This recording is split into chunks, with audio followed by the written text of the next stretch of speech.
Ass. Monk Hulk. Come on, you froze. Are we live? Yes, we are live. If y'all listen to us back here, we are laughing our asses off, but we will be right with y'all, folks, in just a moment. Let's go, go, go, go.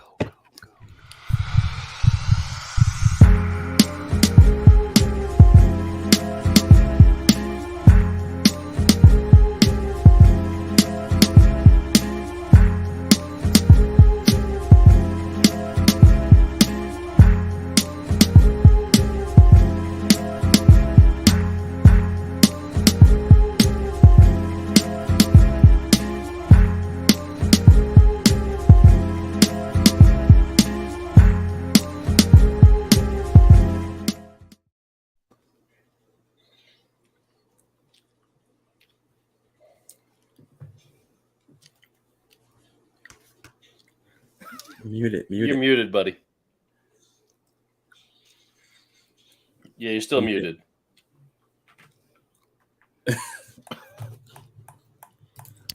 You know There what? you Am I back? go. Here It's all I right. am. I'm back. It's man. called the show's called Fatigued for a reason. It's fatigue for a reason, man. How y'all doing? Thank you for coming. Thank you for being here tonight. You know what time it is. It is comic book talk with friends. So it's me and these assholes here now. That's my bros all day. Yo, every yo, day. yo. I'm happy to have these cats here with me.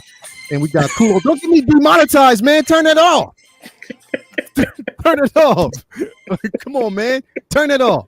Anyway, Yo, thank you guys for basically being here tonight. We got a full panel full of incredible cats in here. So glad to have them here with us, man. But we're gonna have a good time tonight. We're gonna talk about a couple of things, good and bad. We're gonna try to even it out as much as we can, but some good announcements, some things that one person I'm pretty sure is happy about. Yes, so definitely. So glad to have you folks here. But let me introduce this an amazing panel that we have with us this evening. And thank y'all for being here with Comic Book Talk with Friends. We talk about nothing but comics, everything that's going on in the cinema universe, comic universe, everything, including Vinny's room. But check it out. Speaking of Vinny, man, we're gonna bring up Vinny real quick, bro. What's going on with you, brother? How you doing, man? What's good? What's good? What's going on, everybody? Yeah, man, just a busy week drawing for Inktober and watching shows, some good, some bad, some really good, some really bad, but mostly just spending all my free time working on Inktober. So I've been grinding them out, piece every day. So that's about it, man. Just work, sleep, eat, draw, repeat, just living the dream, just drawing as much as I can, trying to keep getting these concepts and wacky ideas out of my head onto paper, man. So I'm looking forward to talking shop with you guys, fine gentlemen, tonight, and a lot to discuss. Like you said, some fun things to discuss, some not some fun things to discuss, but that's what we do, though, right? I mean, it's not all sunshine and rainbows, and the things that we don't enjoy just makes us appreciate things that they get right all the more. Exactly. So. But it's a good time to be a geek when if there's a show or movie that disappoints, you got one that will knock your socks off. Definitely. Right around the corner. Definitely. That's what it's all about. You can enjoy whatever you can enjoy. You can enjoy something totally different. So that's what it's all about. Speaking of which, I'm not saying nothing, bro.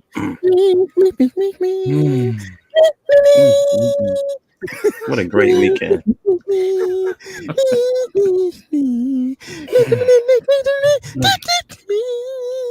What's going on, bro? How you doing, What's man? up? I'm good, bro. Somebody is happy. And now you don't have to send us like 10 fucking messages a day. You guys are my FBI agents, bro. Is Cavill back? Is this true? Yo, I go to you first. Shout out Leo's MIDI version of John Williams, the Superman score. It's straight the up. mini version. The MIDI version. MIDI, the MIDI version. That's the MIDI version. Yo, check it out.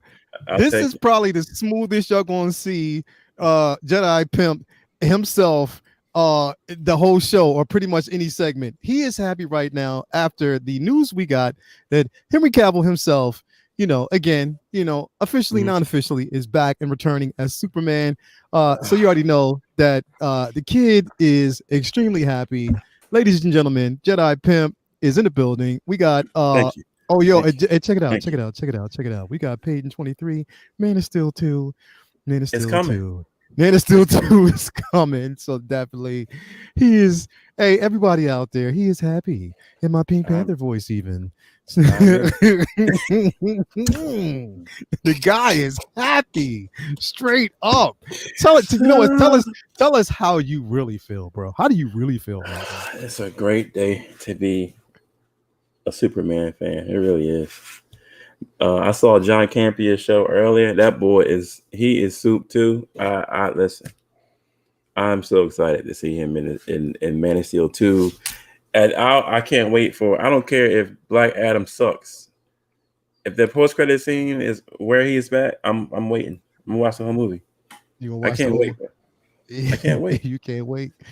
We can tell you can't wait. I can definitely tell you can't wait. You are excited. You got that shirt on. You wore it with a purpose. You're probably going to find a way to talk about that halfway, or actually the entire show. You I'm going to be quiet. No, you're not. No, you're not. No, you're not. No, you're not. I'm telling you. Superman's back. That's all I need. I'm good. The Eagles won. The Flyers won. The Phillies won. Zach. I'm good. You good. I'm good. You good. I need to hear that song. Yeah. Dun, dun, dun, dun. Guess who was back? Yeah. I'm good. Zach. My man, Jedi Kid in the building, y'all. You know what I mean? No He's doubt. happy. Superman's back. You know the guy. The kid is happy. He is extremely excited. Last but not least, we got the butt naked king himself. Leo, don't forget the drum. Oh, I don't put my business out there on the street like that, man. Hey, put my business out on the street like that. We make a promise to Toya, we keep it. You just gonna put my business out there like that, bro? Don't forget the dryer. I can't deal with y'all boys, man. So the show just started, yo.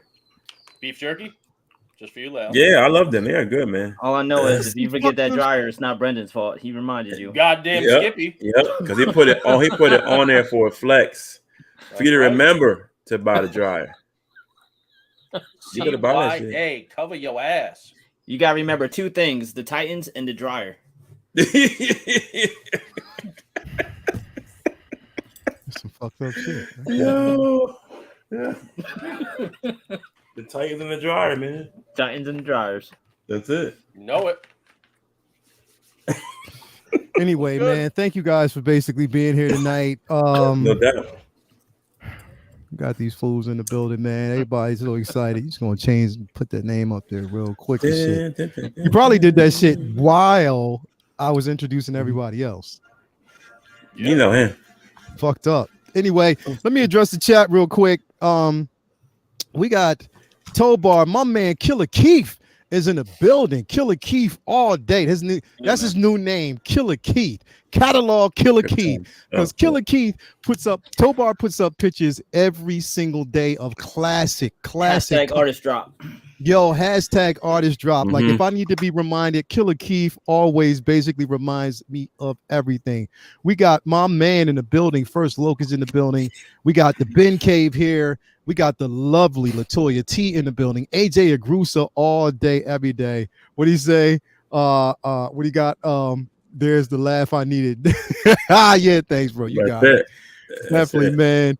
Who else we got? Beskar Kid is in the building. My man Beskar is in the building.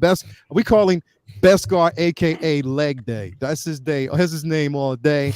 We got my baby, my daughter in the building. Skyla is here. That's the junior comic aficionado. You gotta teach him. That's my Padawan. That is my Padawan every day. Great energy tonight. She's loving it. I know everybody's super panel, pun intended. Man, I'm about to grab him off the shelf, bro. I'm so suit, man. I know you hype, bro. We got the amazing artist Ren Talentino in the building. Thank you for being here, man. We got the amazing Mia is in the building. See, I said it right. Mia, there you go. You happy, Brendan? I mean, it only took you like 2 years. Motherfucker, so. shut up. We got MB Dyson in the building. Setting the bar so low, you just don't have to trip over it. We got Malika Bain in the building. We got Peyton 23 in the building. We got, who else we got here, man? We got Marble Les is in the building. Marble Les, I actually had a chance to stream with her on Friday mornings. I make this announcement. Me and Marble Les are going to be doing it Monday. We're going to be doing a Friday morning show. We don't know what the name is yet, but we had such a great time. Marble Les is from Sydney, Australia, where I used to live, my second home. Great collecting knowledge. She's such a pillar. She's becoming a pillar in this community. She's incredible. Thank you for basically being here with us tonight. How the fuck did you get Marvelous right away, but it took 2 years to get Mia? 3 letters. Okay, so next up, we actually got Louis Lebitz is in the building. Louis Lebitz, let us know how the legs are. What was he saying? All Maya? day, every day. Yeah. That's because there's a singer, Maya. Yeah. We got Pure Stewards in the building. You've been told it was Mia for a long time. Shut up. We got Amber May in the building all day. Thank you for basically being here. We got Kip Carter in the building. Thank you for being here with us. We got Peyton 23. Who else do we got here with us? We got William Owens. Let's see here. Who else do we got? Primetime Reviews. Everybody out there, like, I want y'all to do something. Put Latoya T on the spot and say, Latoya T, when's your show coming? When's your show coming? You waiting for a show? Oh, okay. Everybody's waiting for that show. When we gonna see it? We got Toy Mafia in the building. Toy Mafia in the building. Thank you for basically being here. It's gonna be a great night. Great night to talk about comics. So glad we got superhero displays in here with us too. DK is in here with us. So it's gonna be a great night. So anyway, the topic, right? So it's a couple topics we got floating around here, but I think the main thing is like, I think. My bad. You want to talk about? Got nothing to apologize for. Is that what you want to talk about, bro? My bad. Is that what you're trying to talk? Is that what you want to talk about? You want to talk about the return of Henry Cavill? Is that what you're trying to talk about, bro? I can talk about that all night, but we gotta get back to it. I'm sorry. Fatigue. Oh, we go. So. Before we jump to fatigue, so we'll start with fatigue first. We'll start with fatigue in a little bit. But I want to find out from each and every one of y'all, any new drops, anything that anybody's reading like lately that, pretty much is of interest, anything that y'all want to talk about, anything you want to drop before we jump into the meat of everything, any books that are really interesting to you right now? Anybody want to speak about that? What's up? New Punisher War Journal. What? They do something. Is that him with a sign and ninja sword? They do something big in this issue, in this War Journal one shot with a long time Punisher character that I didn't see coming. That's awesome. Looks pretty definitive, and it's a good read. It's like a really, really good read. So that's definitely worth it. This one. It was the only issue, the only episode of the anime like Visions series that I dug. The others, it just weren't for me. This one I really, really liked. And there's a hint to like a very big legacy character in this, in kind of like a different interpretation of a very important character. And the art in this is phenomenal. So definitely I would recommend checking that out. I showed this to Leia. I just picked this up because this is one of my all-time favorite covers. And this variant cover of Civil War #3. I just love this cover so much. So I grabbed those. And then I also grabbed Daredevil 182, which is the issue right after the death of Elektra. But then this is actually one that I was more excited about. This is 105, which is the origin of Moondragon, the daughter of Drax. And it's also a single panel appearance of Thanos drawn by Jim Starlin in this issue. So I was really excited to pick that one up at a shop this weekend. And then earlier today, I got my quarter scale Pure Arts Edward Kenway from Assassin's Creed Black Flag. Legit, I think might be my favorite statue in the collection now. Like, it's that good. And it is massive. It's like the biggest footprint statue that I have. Until the half scale cap comes, that quarter scale is the biggest footprint, bigger than third scales. It's it's insane. I can't even begin to describe how amazing it is. So I want to see that, man. I'll be making a video on that. Light up feature looks phenomenal in it. It's all around, like, I was blown away by this statue, and my kids came in and my wife, and they were like, holy shit. And like my 6-year-old is like, holy shit, Dad. Like it's that good. She said, holy shit. I mean, she's 6 going on 30, so yeah. She got excited. She also give her some literally kind of the other day she asked my wife, she's like, Mom, what are nuts? Yeah, she poor baby. My wife was like, we like peanuts, pistachios. She's no, like boys. Like, what are nuts? Wow. Oh God. She's like, I hear the boys in my class saying this. Like, what are nuts? Wow. Like, okay. Oh God. Shut that down. That's my life right now. So yeah. And of course, the boys out there with the excuses. You know, hold up. Is that my cousin? Well, I thought that was my cousin Shannon Mason in the building. Definitely. My family. Is that my family? Shannon Mason in the building? Watching the show? Yeah. And Toya T, fam, I had to put the start of the school year in a headlock and double duplex it. I think you mean suplex, but I know what you're saying. Yeah. Yeah. I should go with them excuses. Is that my cousin? Yeah, that is my cousin. That is my family. Shannon Mason's in the building. That is my fam. I don't know why you're so surprised. Like, once you see the picture, you can see who it is. Now you know. Like, I don't know why you keep asking the question. Fam. You know this fam. You know, you gotta always mention fam.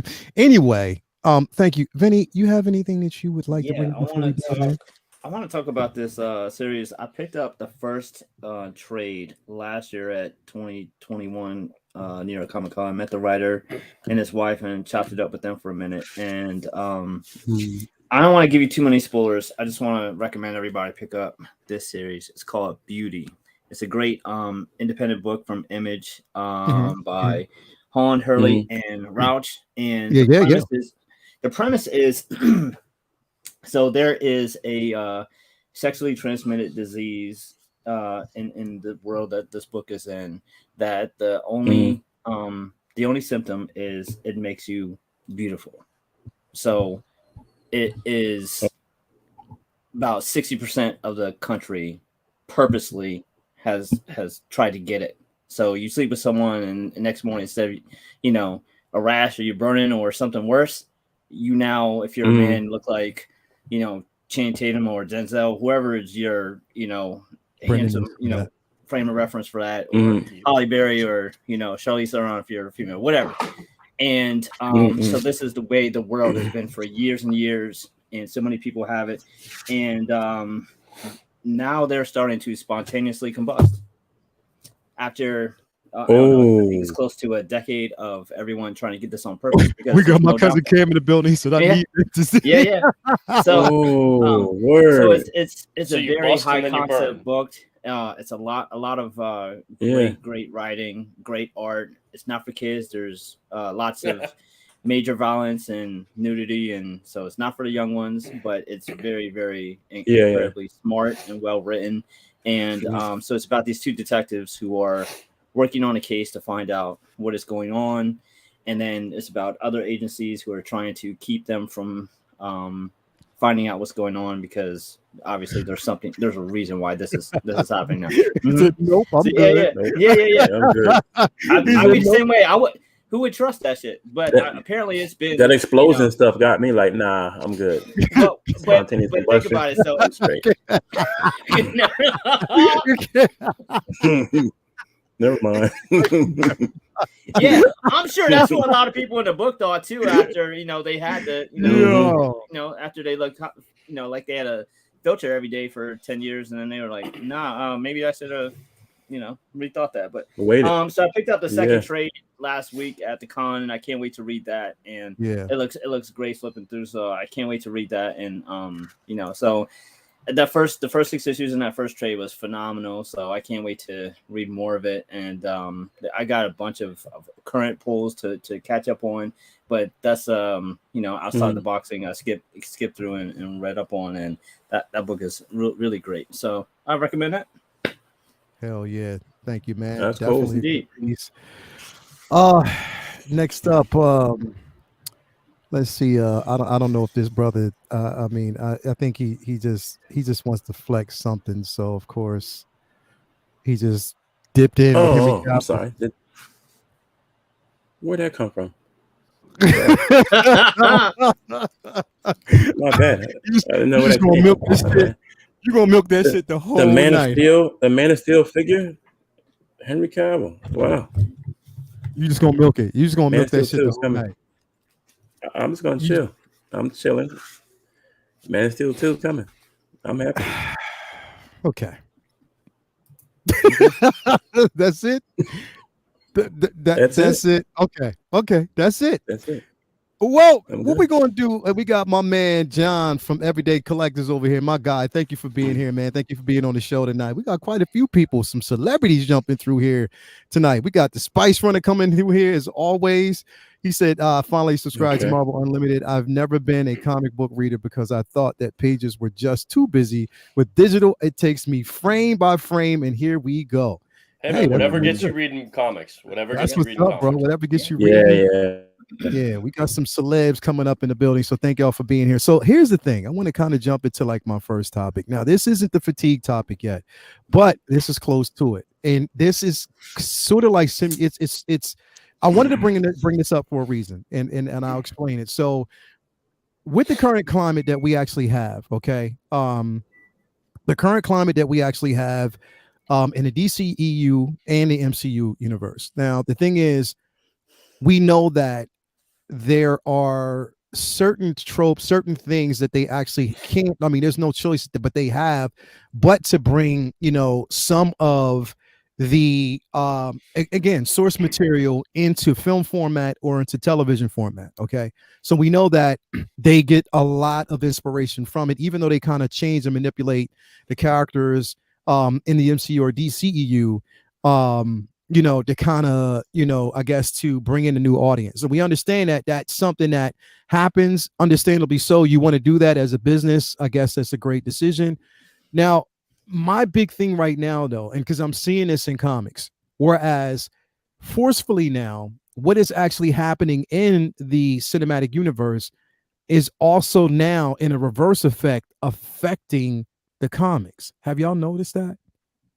Oh Like yeah, they're yeah. changing certain Mhm. things in the comics now. Do you now? And I'm gonna ask in a sense. Do you think that is knowing okay, this is what direction that they're taking? It's the only way for them to kind of get themselves submersed and to gain material enough to kind of create these characters, especially if you're bringing them in. It all starts somewhere. But do you think that in the pages of comics that we're used to, that we've read for so many years, do you think that it needs to stay separate from the cinematic universe and not change? They need to kind of stay separate and keep their own thing going? Or do you see that it's becoming more of a problem now that we have the cinematic universe and it is affecting the comics? Do you think it's in a negative way, or do you think that in a sense it kind of work and it's cohesive and that you're okay with it? I'll start with you first, butt naked. What you think about that, bro? I was actually thinking about this the other day because I was reading a while back. I was reading the Edge of the Spider-Verse, which is like the 5-issue miniseries that they just did recently, leading into the new not Amazing Spider-Man, but the new no adjective Spider-Man that they just had number 1 like a week ago, that is doing like a big kind of end of the Spider-Verse story moving forward now. Yeah. And they took that 5-issue miniseries and basically split it up, and each book had like 3 to 4 mini stories in them about a spider character from another universe that was being pulled into the larger story that was about to kick off in this next book. And so they had like Spider UK, they had Spider-Man Noir, they had Spider Gwen, and then they had like Spider India, which come up with a better name than Spider UK and Spider India, just like putting the country or the like after, I don't know, that's bad to me, but Yeah, I and agree. and then they had another one that I think was like Sun Spider or something, who was a male gay character, like spider character. And then there was another one, I forget her name, but she's a disabled, so she's in a wheelchair, and then she has these like canes, like cane crutches that she uses when she's in her superhero costume, and like you moves like with those and stuff. And my thing is, I'm all about inclusion. I think whether it's the MCU or whether it's comic books, they should reflect the world that we live in. That we live in, right? The different colors, the different orientations. I'm all for, I advocate that more than a lot of people I know. Like, I'm absolutely all for that. And I love comic books, but comic books and movies in the past they've had some great writing, but haven't always been fully, truly representative of the world we actually live in and all the different faces that you see when you walk down the street. Okay. My problem with it is I think it sets that inclusivity back when the writing is shit. And that's what I was feeling when I was reading this. It's like, you know what, you want to put in a gay character? I'm all for it. All right. Because I'm not insecure. I'm not like, oh my God, I can't, I'm not going to read a gay character. I don't care if the character has a disability and then they're overcoming that. Like, I'm all for that. Write a good story. All right. We have decades and decades and decades of great stories. And when you come at it just from the inclusivity perspective, but then don't follow that up with a great story for those characters, it cheapens those characters. And then people are like, see, we just want that thing because this, and they think that the inclusivity isn't possible, right? So to me, I think it's something that is prevalent in comic books right now, and something that we're seeing in TV and movies too, where it's like, if you give me great stories that feel like I'm reading like a Frank Miller story or Brian Michael Bendis story or something like that, and it has a gay character or a person of color or somebody who comes from a different walk of life than me, I'm all for that. If you can deliver the great writing, okay? I love, and I think a lot of people love, the character of Miles Morales. Miles Morales was created by a white Jew who from New York, who Brian Michael Bendis, he and his wife adopted 2 kids, and one of his daughters, all right, is she's black or Afro-Cuban. I can't remember, but she asked him one day, she's like, I really like Spider-Man, but like, why aren't there any superheroes that look like me? And he's like, I didn't have an answer. He's like, shit, well, there's gonna be now. I'm gonna make damn sure of it. And he did it, but he did it well. He wrote a great character, right? And these other characters, like all these other ones that I read in there, they felt like gimmicks. They felt like they were just done to have a diverse spider cast, rather than, I have a really good idea for this character. Not, I'm going to start with the sexual orientation or the disability, and then I'm going to try and come up with something that works. Give me a good story first. And I think that's true in any medium. Is you have to start with a great story and build these characters to evolve through that. And that's my issue. So I don't think it's the movies and TV necessarily influencing comics. I think it's in general the move that the world is trying to make to be more inclusive and to be more representative in different types of media as far as what the world is that we actually live in. I just think that they're having mixed results because they have to have the good writing to make that work. And they've had some great writing and then some really shitty writing. And that's the thing. It's like we've all said about how many times about She-Hulk. We're fine if you're like, self-deprecating, if it's self-deprecating for us, if you're poking fun at men, make fun of me, just make me laugh. Right. And the She-Hulk comic was so good. It's like, that's fine. I like, there are jokes and there are points to be made about what women go through and about the female perspective when it comes to comic books and superheroes and all that stuff, absolutely, I'm all for it. But do it well. And they didn't do it well for most of that show, and that was the issue. And I think that's what we see in some comics, and then other comics, it's great. You know, there are great female characters like Storm, like X-23, like Psylocke, Jean Grey. All right, I love Black Cat. Okay, there are great female characters. There are great characters of people of color. You know got Bishop, right, who I think has never fully been used to his potential. You've got all these other great characters. Blue Marvel. Back them up. Give them the writing that they deserve, and that we all deserve as fans. I think that is my issue there. I don't want them to stop trying. I just want them to do better.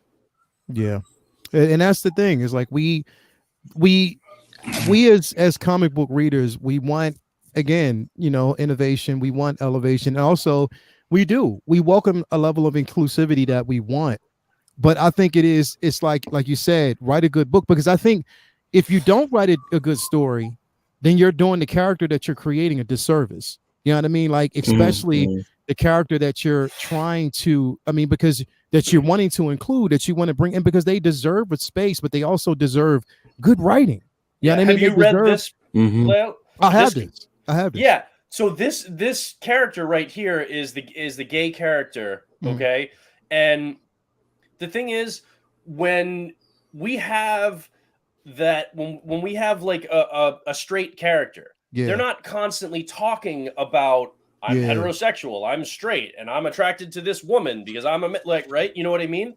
And this, rather than them focusing on a really good story and making this character a great character who is also gay, instead it felt like a straight guy trying to write a gay character and really emphasize that the character was gay to show that he was aware of that and accepting of it, and right, you know what I mean? It was like, no, let the character be who it is, because the sexual orientation is one element of who this person is. It isn't the only thing that defines them, but if it's the only thing we're given in the writing to define them, then the character falls flat. And that's why this character, I feel like, fell flat for me. Whereas, you know what? Miles Morales has had a very good, history since his inception, where people gravitated toward him because the writing was good and it didn't feel forced.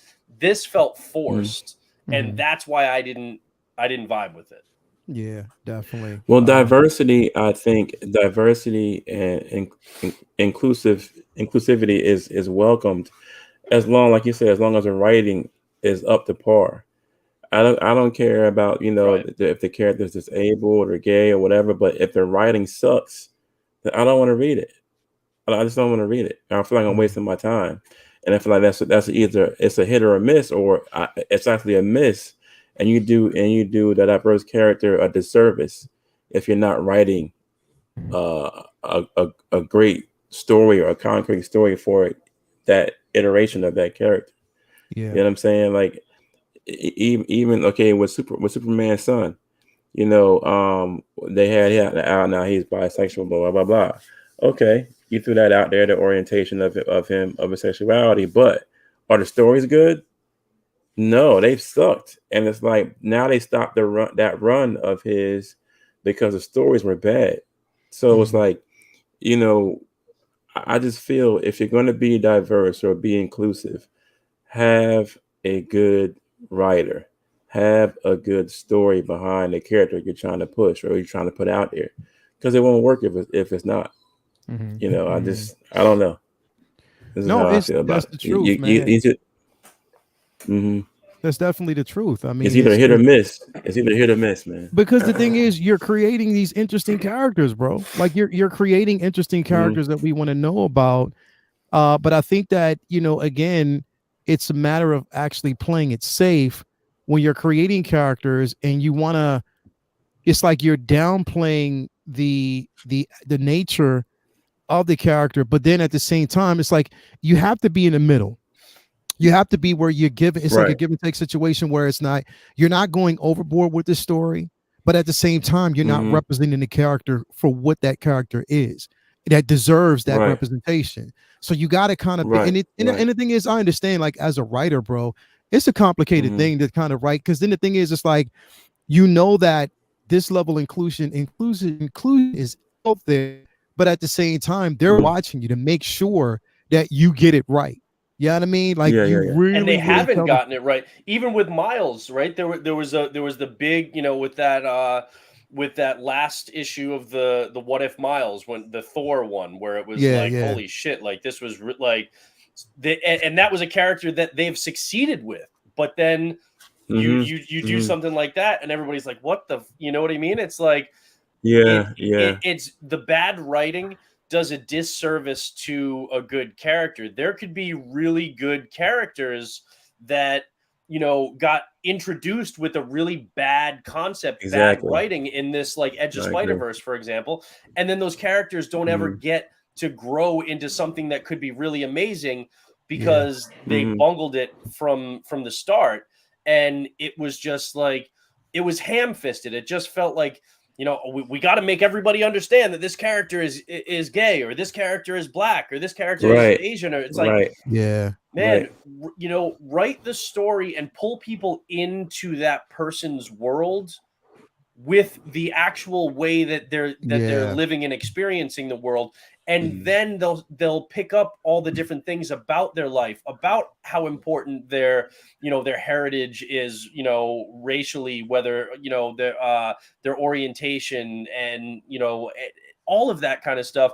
But you don't just try and swing for the fences right in the first page with that, because what you end up doing is creating a stereotype character, right? yeah, And so they feel two-dimensional, and they feel like you're just doing it for that purpose, rather than this is a character that you want to go on this journey with, and you're going to learn things about them along the way Mhm. that open your eyes up to a different perspective. Exactly what they did on Ms. Marvel, yeah, bringing us Mhm. into a world, bringing us into the family of a Mhm. Pakistani Muslim family that literally Exactly. we don't have any frame of reference for that. But when we went Mhm. in and we saw that it was just a human family dealing with the Yeah, same yeah. shit that a lot of us, we could relate to them. And then you open yourself up to learning about the Mhm. other aspects, right? And that's what some comics and writers do really well, but a lot don't. And I feel like it's been spotty, the record right now. yeah. I'm Benny, telling you, if that writing from Miss yeah, Marvel wasn't as good as it was, man, I wouldn't have been pulled in. I'm yeah, just being real. Like Yeah. the writing with that show, like saved my interest in yeah. it. Because I'm saying that right. it gauged, and on top of that, it was family oriented, and like I Yeah, said, yeah. they didn't take away from the religious values of that actual, At all. of the character, Right, Right. but at the same right. time, it was rooted in family, rooted in neighborhood. How Mhm. basically they wanted to keep those things sacred, and she wanted to stay true to Mhm. herself and the support that she gets from family, and that was Right. what was Mhm. definitely important. Vinny, what do you think about the simple fact that now we have, these stories are basically being told, and the changes that are made? How you feel about it, bro? Well, when you introduced the topic, I thought you were just basically talking about storylines and characters in the MCU or DCEU that was transported into the regular comics. But if you mean like on a broader diversity scale, there's Mhm. it's a really complex topic Mhm. because you have Yeah. a lot of at bats on these issues, and what you have Mhm. is um, a, kind of like the industry trying to catch up from 80 years of storytelling that they kind of dropped the ball on in about a 10-year Mhm. period. And Right, right. um, and sometimes it feels disingenuous, and the word agenda gets thrown around a lot, and with good reason, Mhm. because it absolutely is an agenda, and that's always, not always a negative thing. Like Mhm. affirmative action is an agenda. It's there's no way Right. around it. That's exactly what this is. It's trying to kind of level the playing field and make this world that so many of us love just as accessible for one person as the next. And Mhm. it Mhm. hasn't always been. And agenda is just another word for goal. Absolutely. And there can be, Mhm. you know, you can look at an agenda, you know, from just like any topic from different points of view. And some people can find it as a negative, some people can find it as a positive. And I think what's happening a lot is social media is giving us so many different opinions. And a lot of people, I feel, form opinions based on what they read. It's almost as if like a lot of people watch a movie or read a book and then jump on Twitter and find out how they feel about it. And it's really frustrating. Instead of how we read comics growing up and we formed our own opinions. I mean, imagine reading Nighthawk or Warpath as a kid and then being on Twitter the next day and seeing how that's a bullshit character that they just made to you know to be like woke and accessible to Native Americans. When we didn't think that, we thought, oh, that's a badass. That's dope as character. Bad, that's how we looked at it. I love Warpath. There's so many different ways to, and then on the same token, imagine if he just wasn't written well and wasn't that deep and complex of a character, which it wasn't. So, I mean, when you really kind of like peel back the layers on, Warpath, it's not like that's somebody who you could see them doing, a 12-issue arc on Disney Plus. And if you were to say that's a kind of a shallow character today, it might be, oh, you're just racist, or so that happens a lot too. If there's a character that they introduce and you don't like it, you're racist or transphobic or homophobic or whatever, and you might just not like the story or not like the fact that the whole point of the story is reaching a broader, more diverse market. And that's why I think people have a hard time though. Validity to that, because there's a lot of characters that we see that are organically like thrown into the mix, and you don't even really think about it. And those are the best. Those are the best additions, because it's not like, hey, everybody, stop what you're doing. This is my lesbian friend. Aren't I progressive? Guys, I'm progressive, right? I have a lesbian friend. Right. It's sometimes it feels like that. And if it's a complaint that's what is happening, then it's like, oh, I can't wait to see you incels cry about this next character. It's like, all right, so if the whole point is just making as many diverse characters as possible too, and that's the only point, then it's like, what is the point? Because the whole point back in the day of having all male characters wasn't just to have male characters. It's just that's what worked and what sold, and that's as far as they thought about it, because that's what sold. You know what I mean? It wasn't their goal. If people were like, if Wonder Woman books are flying off the shelves and selling as much as Spider-Man and X-Men, we would have seen more female superheroes. It's just they weren't selling as well. So I think the other problem you're having now is they are sometimes like the diversity that they're going for is great and progressive and necessary. However, it's also a matter of sales too. If sometimes it's like, if you're going after these markets and it's more important for you to seem progressive than to tell a good story, and that book doesn't sell, it's like, okay, you're pissing off your hardcore readers to act like you care about this group, and that group isn't even buying your comics. So what was your goal? So it's important to tell good stories, so that way, even if that group isn't buying those comics, then your readers who like that character's book is still having an enjoyable time reading it, because he's reading a good story despite the race, gender, or sexual affiliation of the characters in that book. That's what's the most important thing. Like we all always say, tell good stories and do as much good from a representational scale along the way, so that way we're moving the bar forward. But it is a balance. I do not envy editors nowadays, because they have so many plates to spin. It's a lot. It's a lot that they have to try to account for and justify, and like other people have said, like, you want to make sure that you have the right writers for the right characters. I mean, there's a lot more that they have to consider to try to be, what they are going for than it used to be. It used to be a lot simpler, but these are a lot more complex times. And with that comes a lot more interesting characters and interesting reads, but it also opens the door for some big misses too, and social media to point that out in a much harsher scale than it used to be. If a book sucked back in the day, you just didn't care. You just bought the next book, and it wasn't that big a deal. Now it gets torn apart for weeks, and it's so much more under magnifying glass now, because now we hear the entire world's opinion about every fucking thing. Yeah. And that's the thing too, because like you said, if you read a book and you didn't like it, then you moved on. You stopped reading it. If it was a character that you were into and then it was just a run that wasn't that good, you would stick with it for a little bit and maybe give it like 2, 3, 4 issues. And then if it lost you, you're just like, all right, well, I gave it a shot. I'm done. Right. Yeah.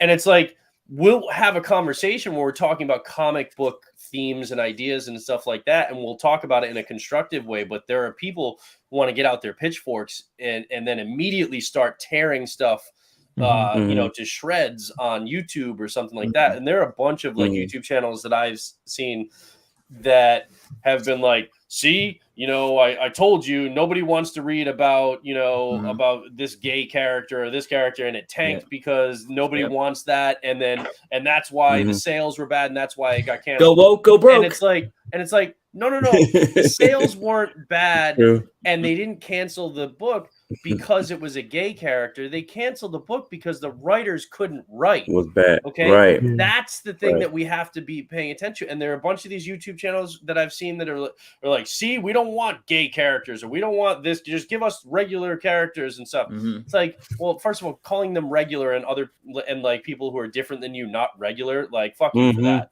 But also like when you're doing that, like you have to look at these books as like, it's about the quality of the writing. And so Bleeding Cool just had an article that they put up that was intentionally trolling people who were like anti-gay in books and stuff like that. When the new the most recent Robin book got canceled, the Damian Wayne Robin book got canceled by DC. And they put up an article, that was like, after paltry sales, the short-lived character, the short-lived book pushing a heterosexual agenda was canceled because nobody wanted all of this, straight propaganda in their comic books. It was a joke, right? They were trolling in general to say how stupid it was to call out the sexual orientation as the reason that the book failed, rather than it just wasn't good writing. But we don't say that when it's just a straight character. But it's only like used as the thing to blame when it's a gay character or a person of color or somebody different than what we're used to seeing, or we're used to seeing, which is representation more akin to myself than to you guys. Right. Yeah. That's the way it is. And it's like, we got to stop doing that and stop trying to like use poor writing without calling the poor writing out, and just use that to say that this proves that I'm not really prejudiced, I'm just right, and then that we really don't want this and stuff. You know what I mean? People are hiding their own prejudices behind sales numbers that are related to bad writing, not inclusivity. Real quick, we got a superhero displays with a 449 super chat. I take a lot of minority groups, minority group boxes. However, as R&B says, never put your agenda before characters or story. However, it's counterproductive. Because you undercut your own agenda. Do you guys feel that people can't differentiate opinion and like being a prick about it? Like, because some say, like I said, you might have, a story about, a black guy, a black character, white character, disabled, gay, whatever.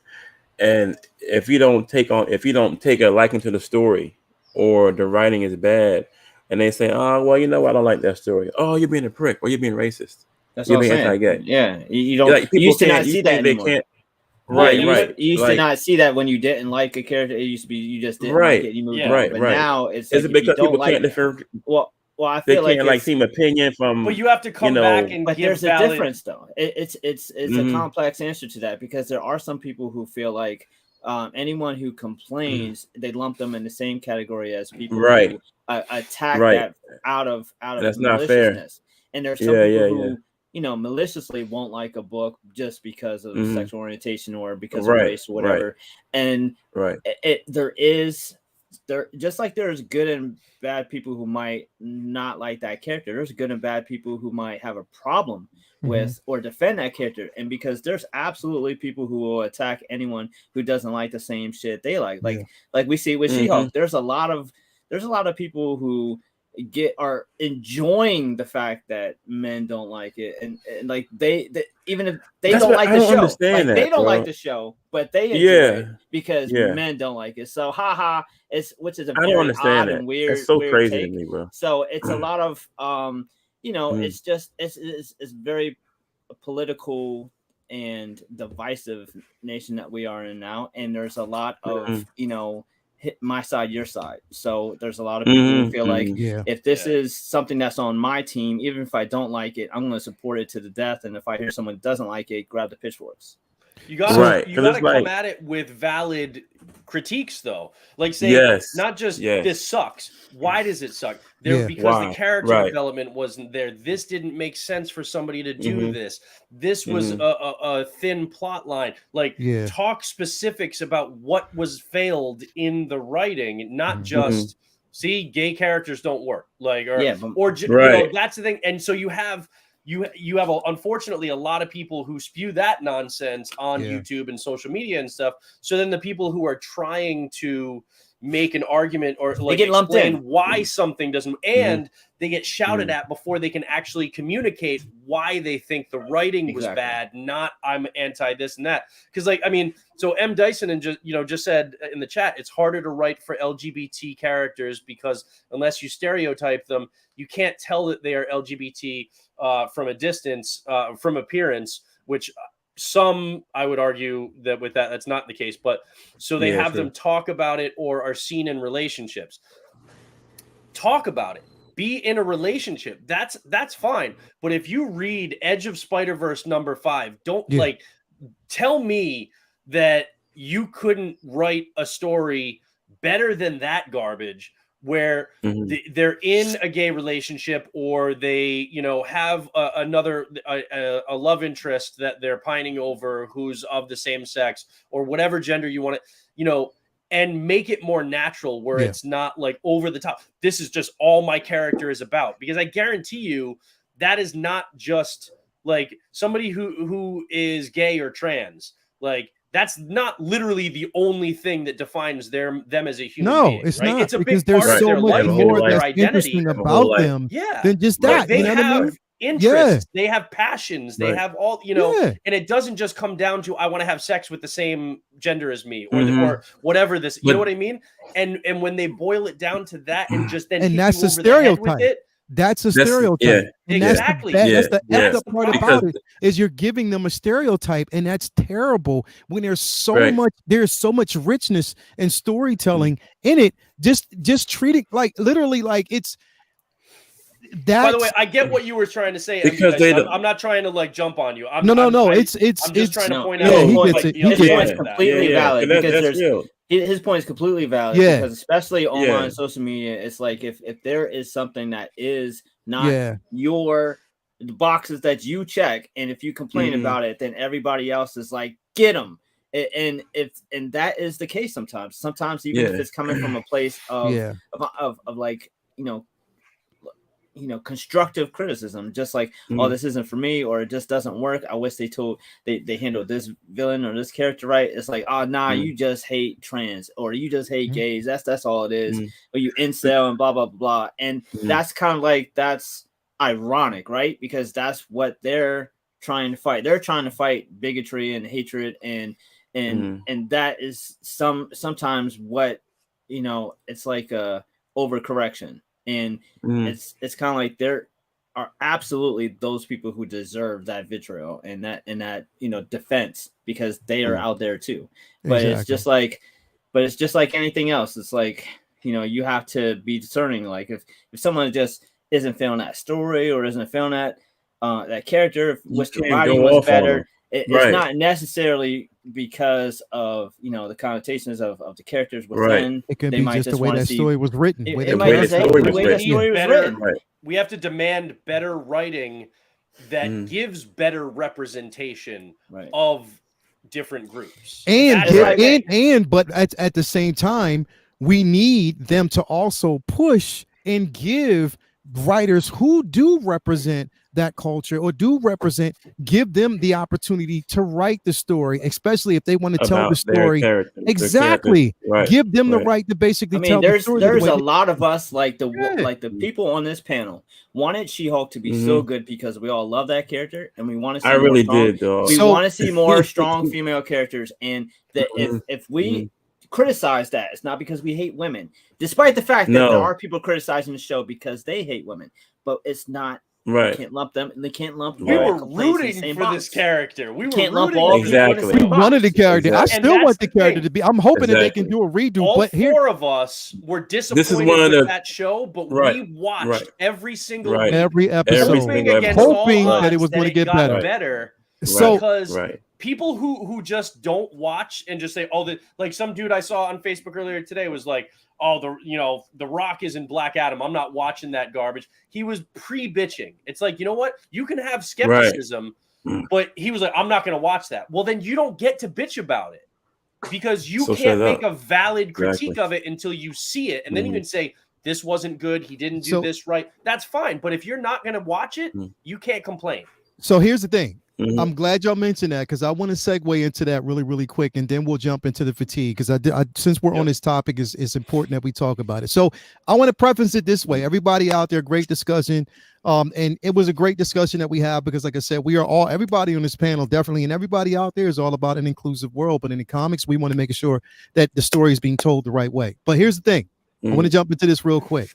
So I want to prep this real quick, and I want to show everybody. I want to show y'all something, okay? We're going to start it this way.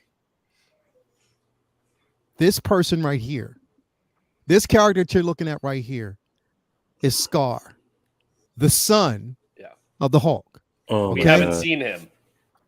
This is the character that is essentially important to the Hulk right now. Yes. It is important to the story and on so many different ways. So it's important that when you introduce this character, he doesn't look like when you introduce this particular character, right? When you introduce this character, it is important. What a letdown. I don't care about anything else. As wrong as you have gotten the Hulk lately, right? It is important that when you introduce this particular character is with substance. You had the source material, and it only makes sense to use the source material, to tell a good story because you had an opportunity to bring such a good character in. And on top of that, I was one of the one that was campaigning to say, you know what? Do not bring the Hulk back this early. Don't fucking do it. We all said that. I didn't want him to come back at the end of the show. I was hoping it was going to be like another movie or something. A movie. Bring World War Hulk. him back like this. Plain and simple. All said that. And on top of that, we all said they might as well have had Vin Diesel play him in that last scene because that was a fucking Fast and Furious family Fast and Furious dinner. So this is the thing. I prep because I want y'all to understand, everybody out there, what you are looking at right now, who you are looking at right now. This is, and I'm gonna repeat it. This is the real Scar, the son of the Hulk, and he is vicious, literally a vicious beast and warrior. What's up?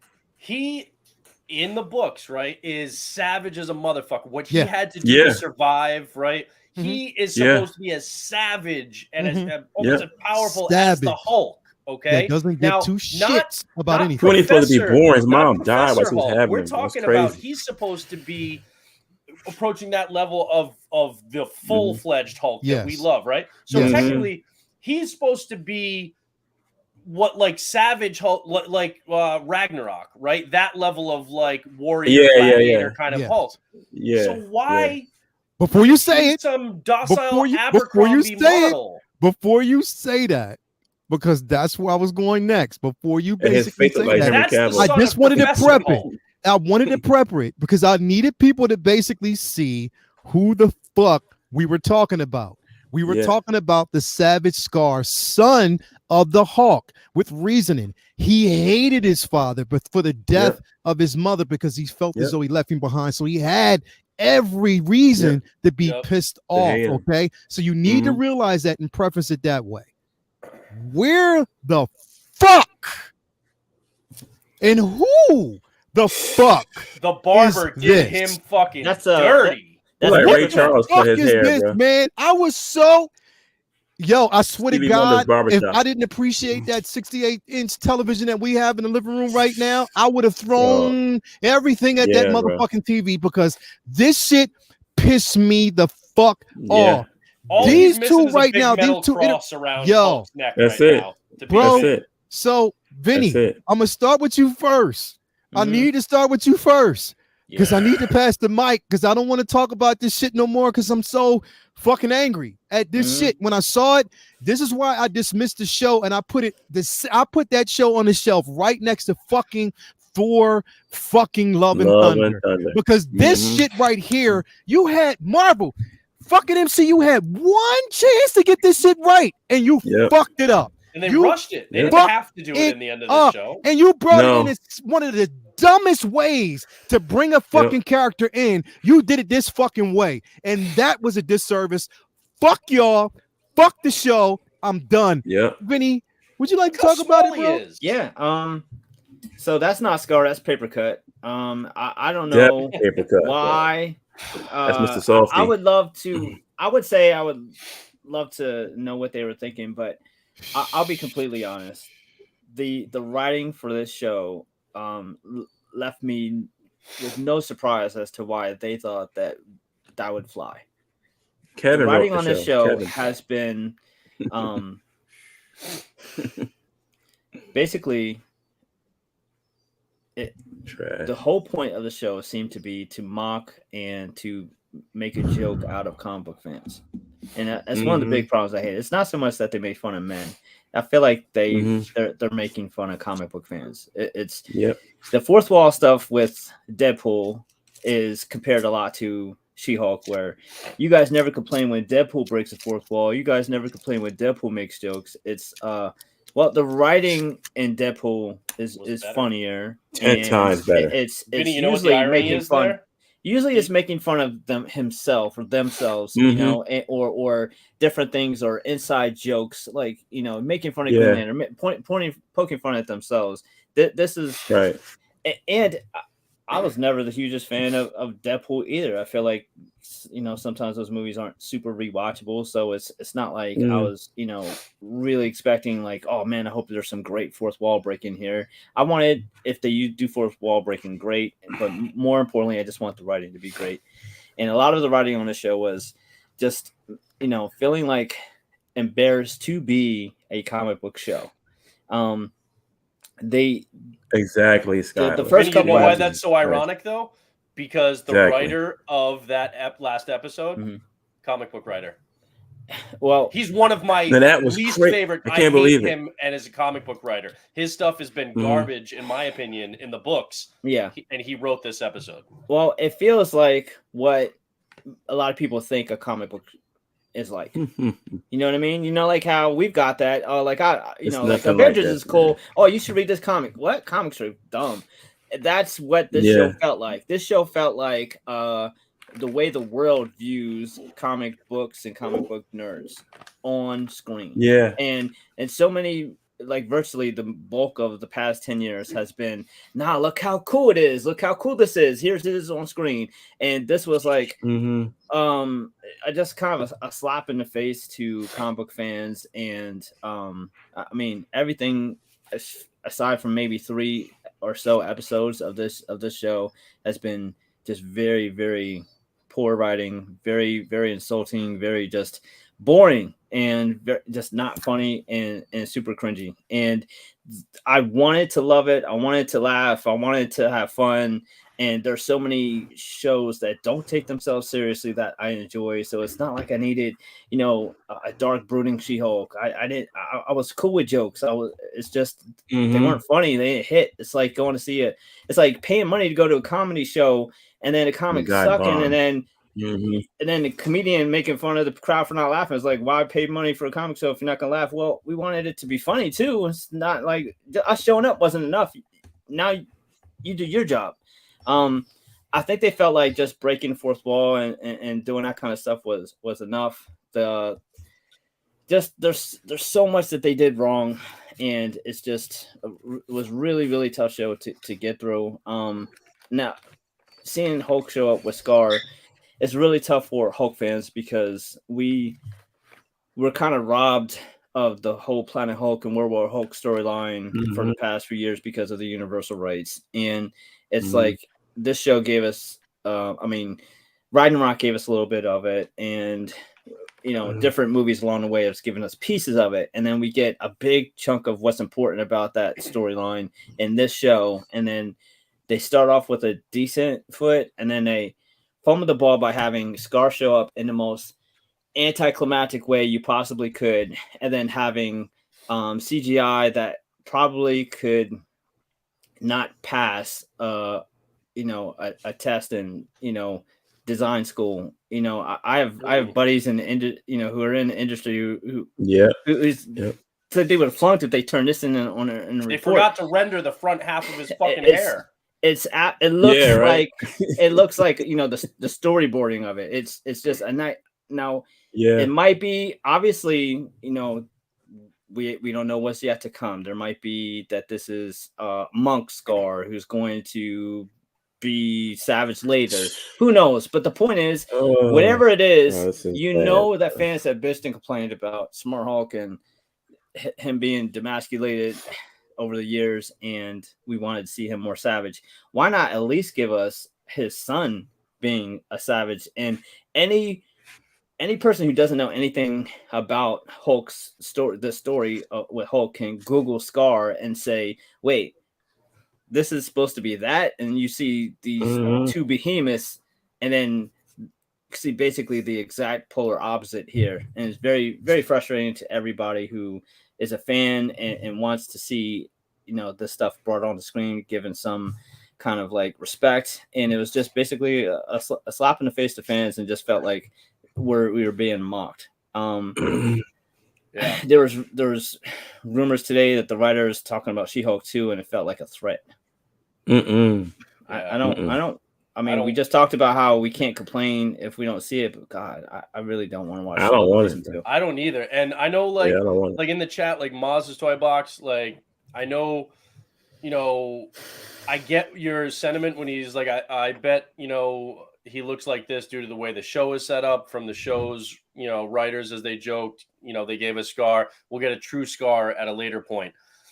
I understand what you're saying, but to me, I kind of disagree, but I also feel like we shouldn't have to, like, if we're going to get a different version of him later, then Kevin Feige could just be like, no, we're not bringing Scar in, because it wasn't essential to the story of the show. Like, we were all hoping that Hulk was going to be continued in something else, not coming back in this show, because we were hoping that she would be good on her own. Because the workaround for this is if the movie is a flashback between what he was doing there to this, so that would mean you still, by the end of that movie, wouldn't get Scar looking like how there's no way that you can bring him in later and do an amazing job. There's no way you can logically go from this to what Scar should be. And when we were all talking about like the potential for World War Hulk, and the rights are coming back from Universal next year and stuff, okay. But if I don't know, I feel like if Marvel was really committed to doing that, then why would they do this? Why would they have more of the Professor Hulk like this, and then bring in a version of Scar that not is just smaller than the Savage Hulk, but is smaller than Professor Hulk? Even though the Savage Hulk is the one who supposedly fathered this, you know what I mean? Like, and then meanwhile, you got Abomination 20 feet tall. Exactly. 20 and feet he tall, served like he wasn't no purpose in this show. Right. Bringing Scar in served literally no purpose. None. So why do it? And so I don't know if I buy we're gonna get the real Scar later on, because it's pretty hard to then ignore that they just did it this way. And I get, and Maz also said that like they're leaning into the satire nature of the comic books. Yes, the thing is with satire, is you got to do it well for Yeah. it to Right work. way, right. And they didn't Yeah. do Right. And so even if they were trying to, they failed. They didn't do it well on this show. And so that's the issue there, is that they didn't do it well.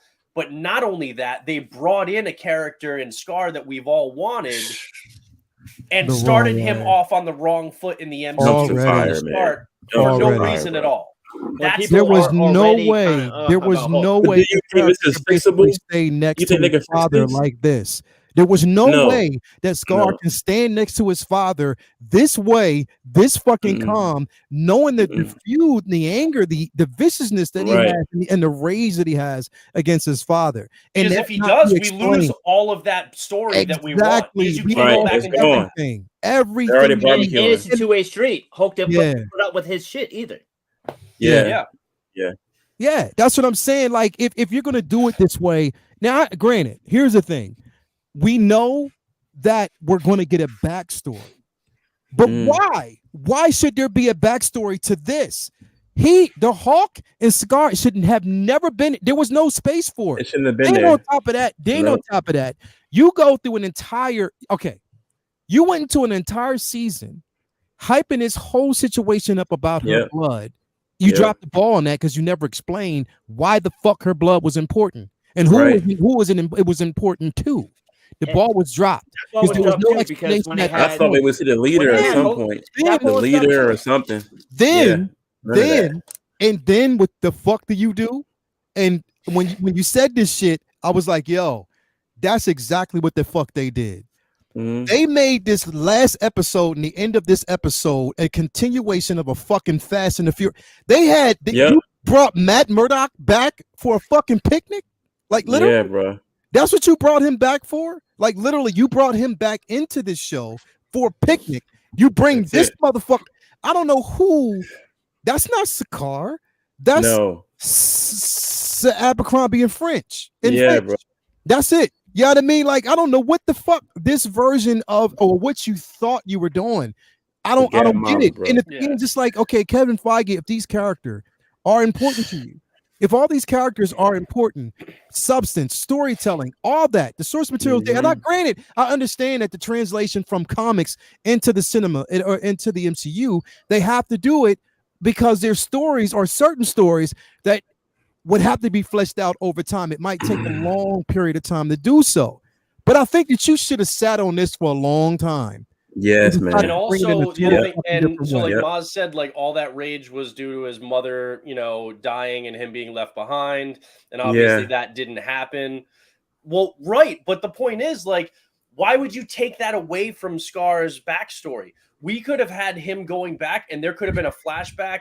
There could have been more revealed about the 2 years that Hulk was on the planet, On Sakaar, Sakaar. and they Yeah. could have modified the story so it didn't turn into like Planet Hulk, World War Hulk necessarily the way it did in the books, but they could still create a rage between, because that's the defining thing, is their relationship is that animosity and how that plays out. So they could have still given it us in another way, but the point is they took that away because now it's just like teenager standing behind his dad or something, and just we don't have to have it the exact way they had it in the books. No, but we could have something that still rings true to that spirit of what happened. I just can't get over how small he is. But listen, bro. you Look how had the small he is, opportunity. dog. You had the opportunity. Oh my god. One of the biggest opportunities that you had, number one, the key to all of this was the simple fact that you had someone like Thanos in the universe that was going around with skirts, pillaging different fucking planets. You could have had him on the car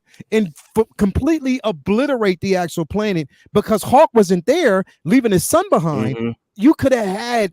That was an opportunity. That was a story to fucking tell. And you dropped too much. ball. This show didn't tell. And this is not politically correct, but this show was written by women for women who think comics are dumb.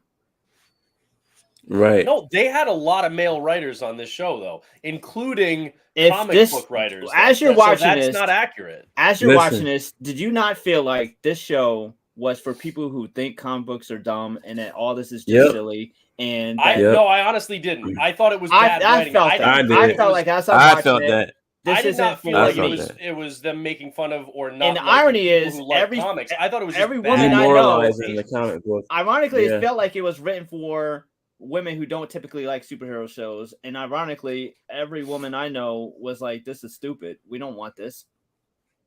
Yeah.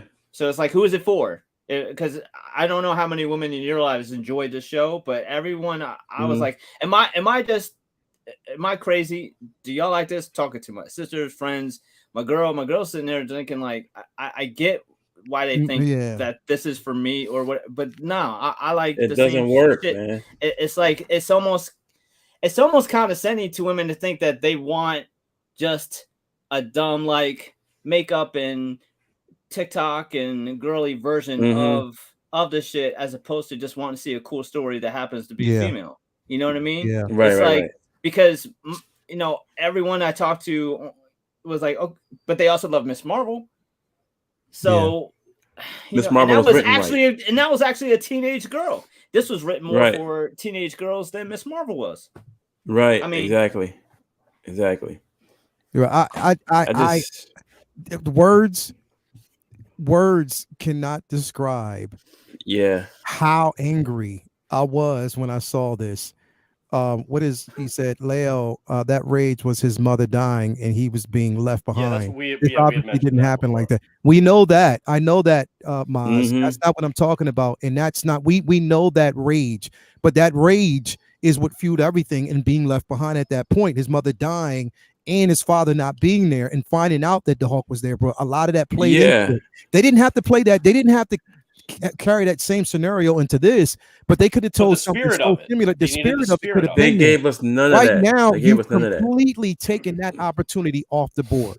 Right now, that is completely stripped, because now you have an adolescence, you have an individual that now it looks like he's going to be more of a mentor to his son. Bob's back. It's been a while. I've missed them. Yeah, like it's to me, it just doesn't make fucking sense. It doesn't. None of it. Well, not only that, but it wasn't like I was waiting for Vin Diesel and Paul Walker to show up. Yeah, Paul Walker would be a fucking miracle. If I'm just saying.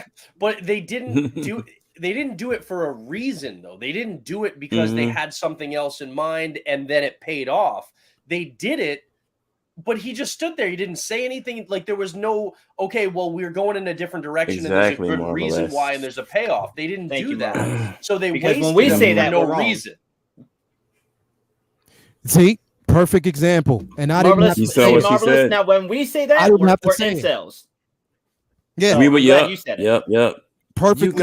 You guys are pigs. Yeah, that's what I'm saying. And they purposely did it to troll. Like, they literally trolled their own audience, and I don't understand how they felt as though it was okay to do it. Because you pretty much painted a target on everybody on that show's back going forward. Just to be clear, though, the finale was written by two people, one male and one female. So it wasn't just a female being overly. It was also a male writer who I think is my personal opinion, and everybody can like who they like and stuff. But they know what is a bad writer. So they were falling again, they knew what they were doing, though, man. They knew what they were doing. That's what they were instructed to do. Yeah. And even look at the Intelligentsia website. That's all real, like, people's tweets that hate the show. So it's another reason. That's another thing. No. The clarify though on that, just like the thing that they had in like the marketing at the very beginning with the pilot and stuff. The comments that they had on the Intelligentsia thing, those were real comments from the real world made months before the show even aired. That was people just being sexist. And before it came out. I got you. Out. Not stuff. Okay. Not valid criticisms after watching it and not liking it. That was prejudging and saying, "Oh, it's just going to be feminist bullshit and stuff like that."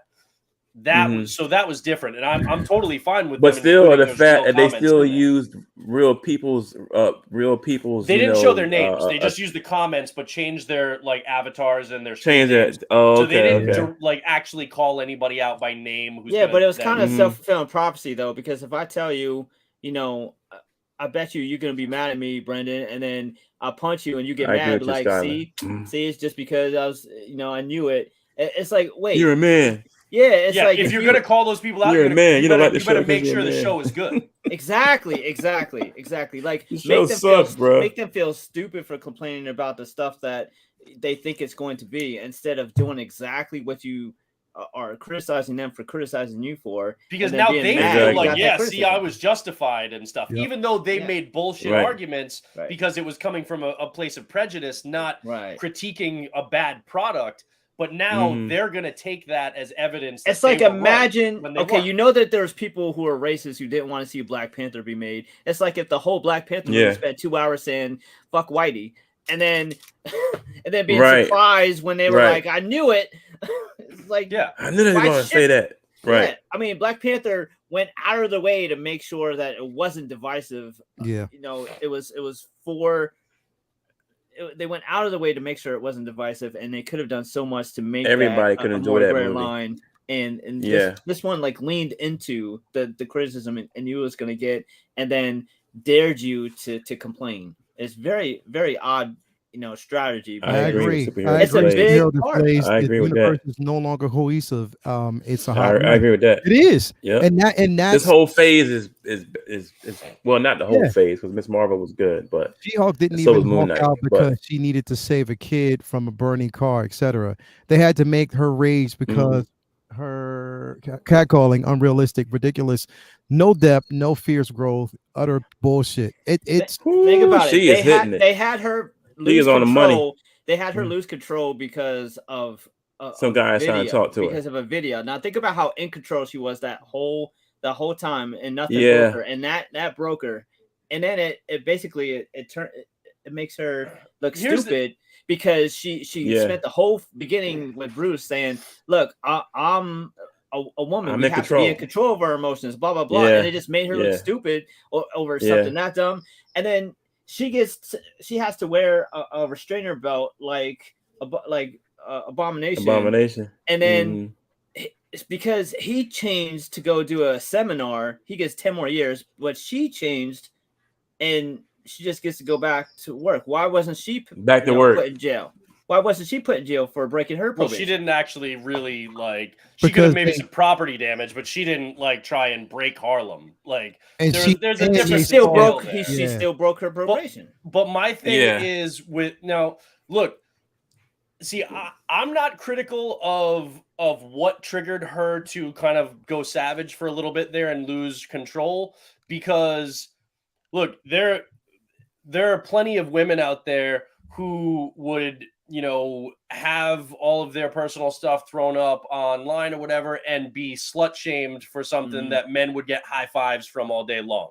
Right. So I can never presume to understand the feeling of rage that a woman would go through if they were subjected to what Jen Walters was subjected to in that episode. So I have no problem saying that, one, I don't know what that feels like, and two, but I would assume I'd probably Yep. be pretty fucking pissed off. So I don't have a problem with that.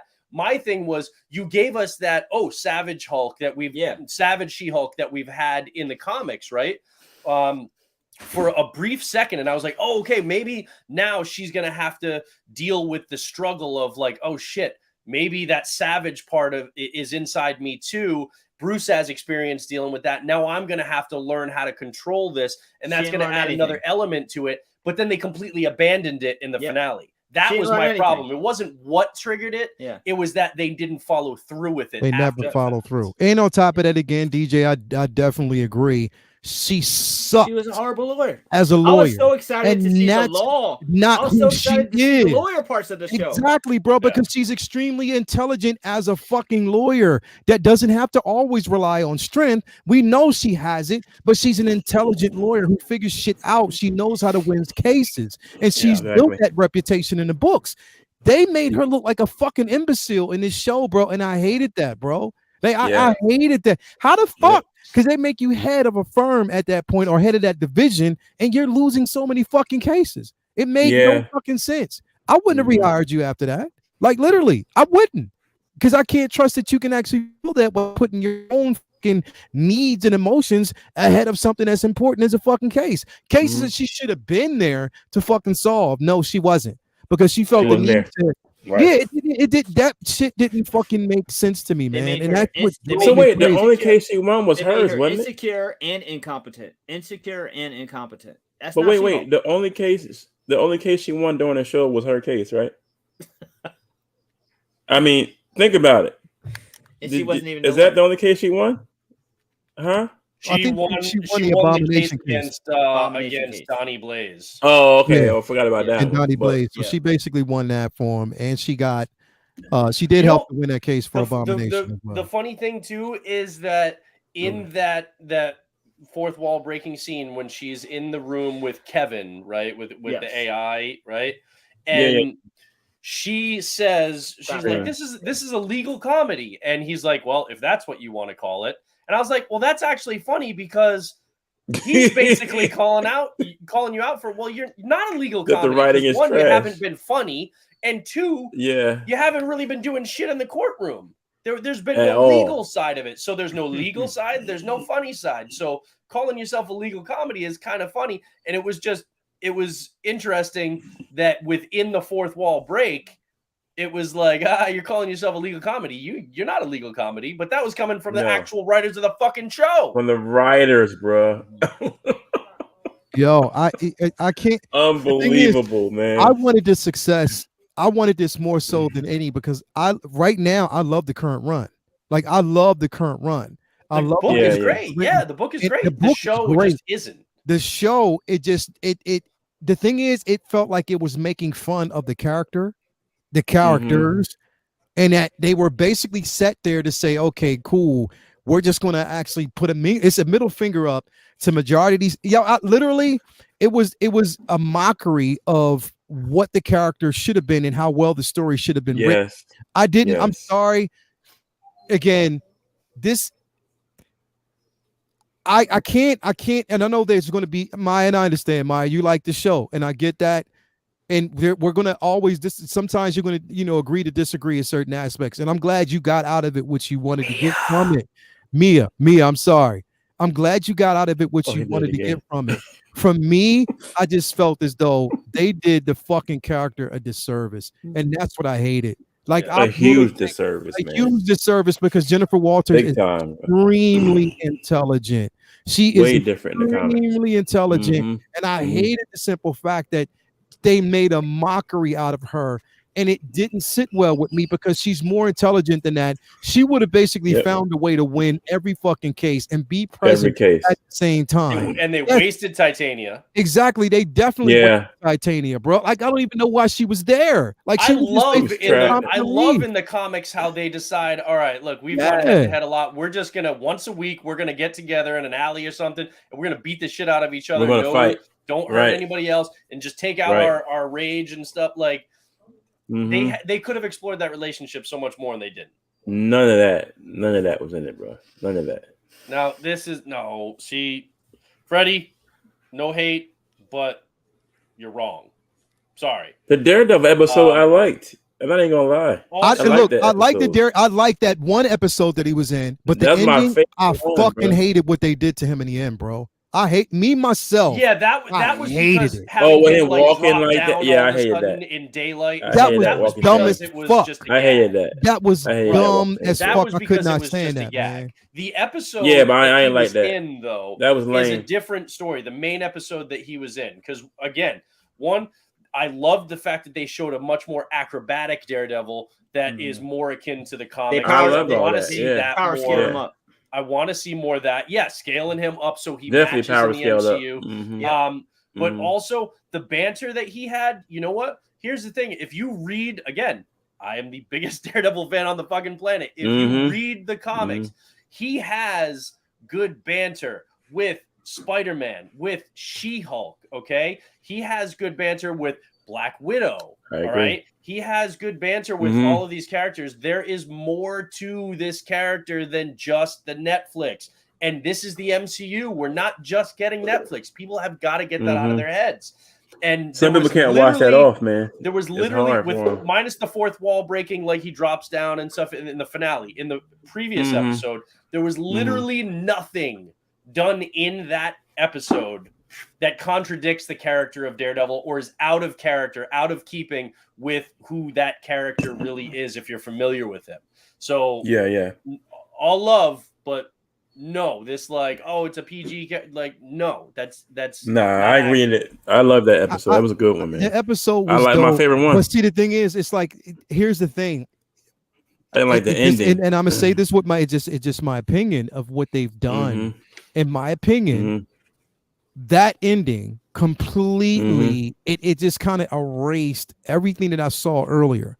Because I was like, yo, like literally it was an entry. I don't want to, that's not the person I want to see in the show. Not put it this way. What I mean is the ending, the way they ended it. Ending. It's like, okay, they have room, at least they have room to not course correct, but to set him on a totally different path.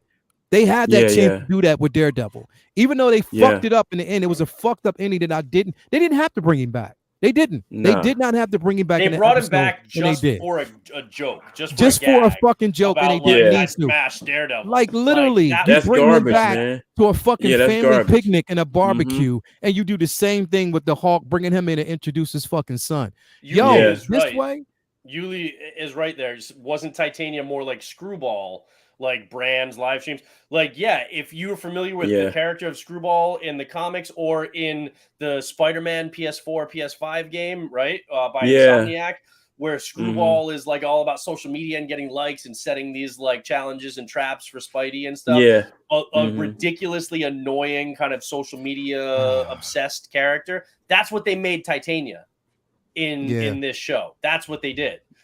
You're absolutely right, and here's the absolutely the wrong thing to do. This is what this is what I need people to realize. Like, there is a way to break the fourth wall. There is a way to tell it. There's a way to make the character exactly how you made her, but with better writing. Like literally with better writing. You can, because the thing is, the writing in the books are so well done, and we recognize that. You can follow the stories to the point that Jen is more humanized, and you notice she makes mistakes, but she is funny in the books. She still handles her own, and she's still a fucking great lawyer. There was none of that juxtaposed into this show at all. I did not see it. They made her more self-absorbed than anything else. Like, she was more worried about herself, everything that had to do with her emotions and what was going on with her. They made her basically sleep around with just about, or have like an attraction to so many individuals. Now, granted, I know that they did that. And in the comics too, though. They did in the comics, but they did it in a more in a way that it fucking made it. In this, it made sense. It didn't make fucking sense. And the thing is, and Mia, like, so I know, like you said, the point was to mock the comic book character. I wholeheartedly disagree with that, because I don't think Kevin Feige is, whether he was hands-on or not, and I don't think he was hands-on with this show, you can't make a piece of content, a TV show, movie, whatever in the MCU, with the sole intent of mocking the character that everybody loves from the comics that you're bringing in as the central part of, like, that's not what the MCU, like, if your purpose is to mock the comic book character that is the reason why people who are fans are watching in the first place, then that's a losing formula. Like, you can kind of like poke fun and jabs at like certain kind of comic book tropes that maybe wouldn't translate so well to the screen. So you kind of like a tongue-in-cheek kind of thing. But to say that this is like a deconstruction of the comic book character and meant to mock the character, that just doesn't fly, because people love that character who, like on this panel, and then you have other people who don't know who that character is. In either case, they're not going to respond well to the show being a mockery of that character, because either they love the character and don't want that to happen, or they don't know the character and think, well, this mockery is just the character sucks. Right. Oh, Skylar hit that. Skylar hit that. I agree.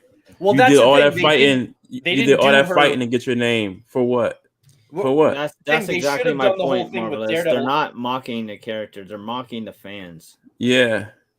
I mean, I get where you're coming from on that. I disagree in that I don't think they were mocking the fans. I think they thought they were doing something better than they were. I think the writing was just bad. But here's the thing, bro. In part, they were. In some of that, they were. Because the thing is, if you're not saying, because keep it. Okay, I want to understand this, that some of those things, and some people who are basically passionate about the show who were speaking out, a lot of people weren't trolls, but they were putting all of them in the same box. Exactly. Like literally, that's what they did. They put us, individuals who are really passionate about it, in the same box as those as trolls, and they're calling us these fanboys who would not. That's not true. The simple fact that we just want a really good story. Yes, you have some assholes, but then you have people that really want to see this show succeed, and you drop the ball on it. So now you just give us a fucking right here. See, but so Mia, you said that's the joke. She said to Kevin that this doesn't make any sense. It was to break away standard same comic books, i.e., a fashion designer everyone goes to. Okay, all right. So, but you know what the big problem is? That like when she is like, wait, what this finale doesn't make sense. All these different like people and storylines coming together, and she breaks the fourth wall and she goes out and she says to Kevin, this doesn't make any sense. It's like, okay, that's fine, but guess what?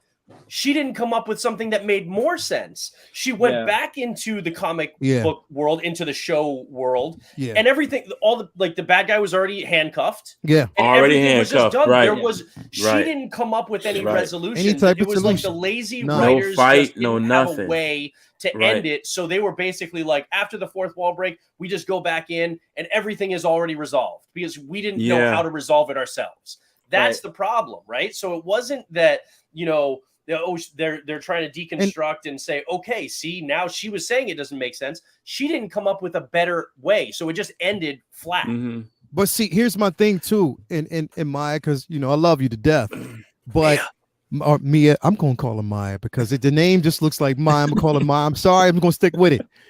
Here's Mia. Here's the thing. He just said Mia. And I know, but listen to me. Listen. This is my point, though. I understand that you're saying that literally they're proving a point. They were mocking that those that take it serious. Here's the thing. If we don't take it as serious as we do, we'll get shows like this continuously. We'll get movies like Thor, Love and Thunder continuously. There won't be as much cohesiveness as we need in the MCU because right now it doesn't fucking make sense, and they are understanding that. If Kevin Feige isn't as hands on right now, there's going to be a fucking mess. They are like I can't stress it. They are going to basically get. It's going to be a fucking mess, and that's the thing. We have to be passionate about this for them to write a great fucking story. Taking your shit seriously, like seriously, right? You want your fan base to take your shit seriously. That's how you make $1 billion a movie. It's like we're flipping about if you want to target, it's whatever.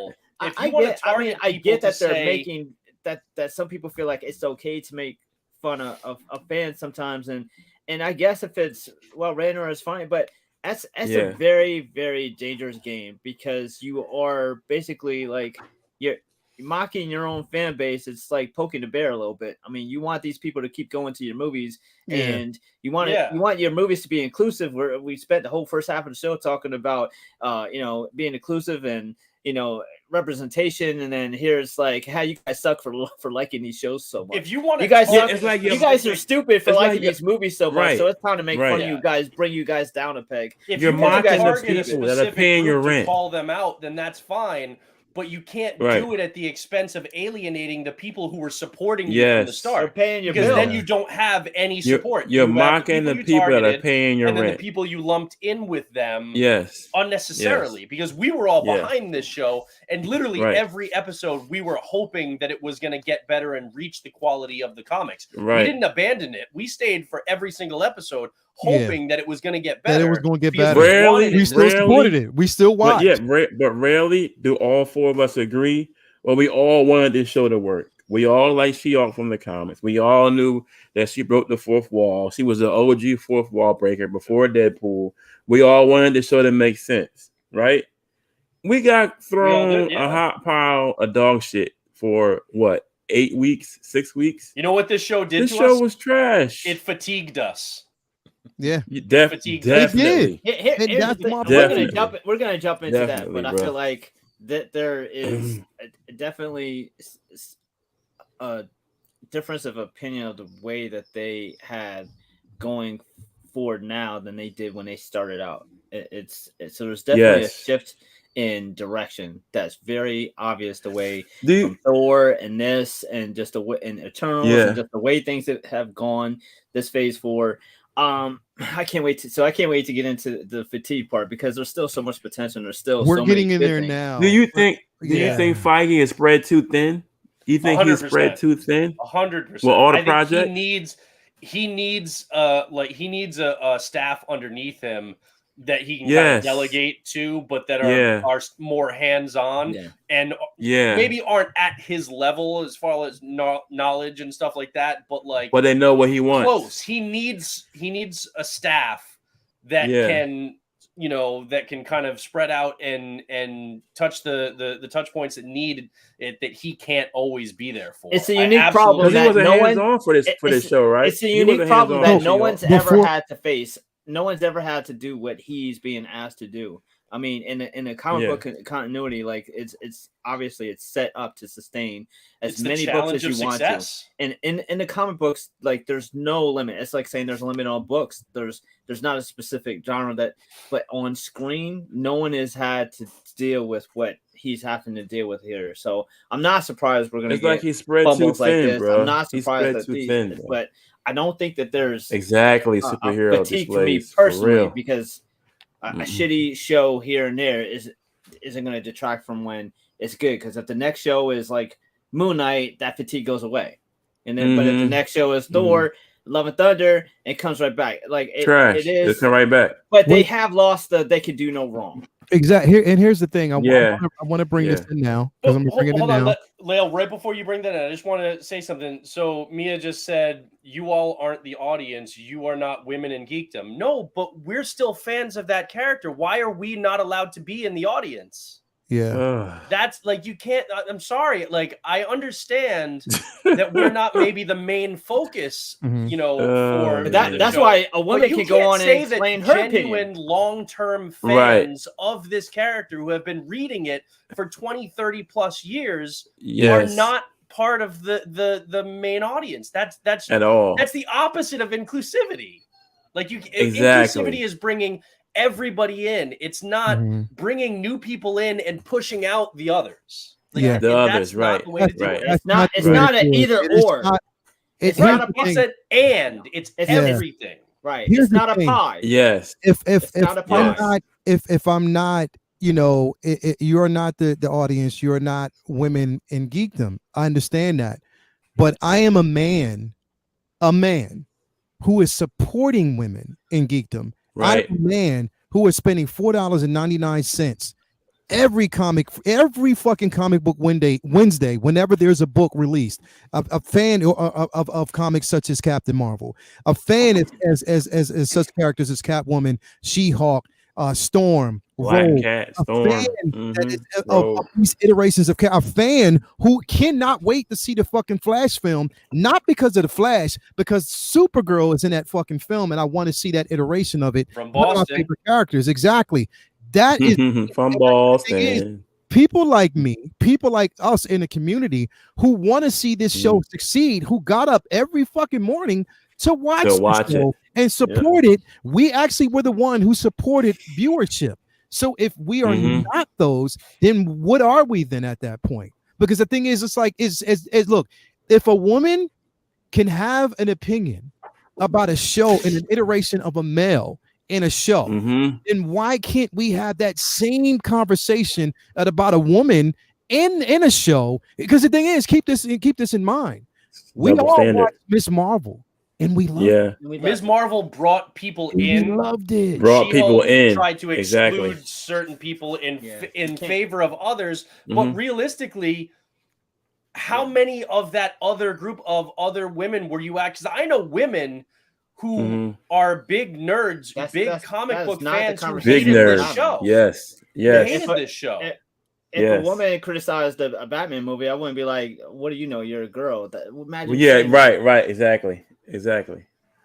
But it's like it's a lot of women nerds that hate this show, bro. So where you going? I don't understand. That doesn't make any sense. Here's the thing. This is what we've talked about we talked about and we started talking about in the very beginning. Mhm. Like, Mhm. why don't we have a space? Why don't we Mhm. basically have a space to talk about these characters? Like, how Yeah. come we don't basically have a space to have an opinion about a show as like She-Hulk was written? Why don't we have a space to have Mhm. this conversation? Like, we need to, because the thing is, we can only help us as supporters. Number one, Yeah. we can only help the progression of the show and progress it forward. Because I'm gonna tell you like Mhm. this: they're saying that they wrote that show, or they wrote the story for women. Last I checked, So a lot of women don't like this there was a shit. lot of men that watched that show.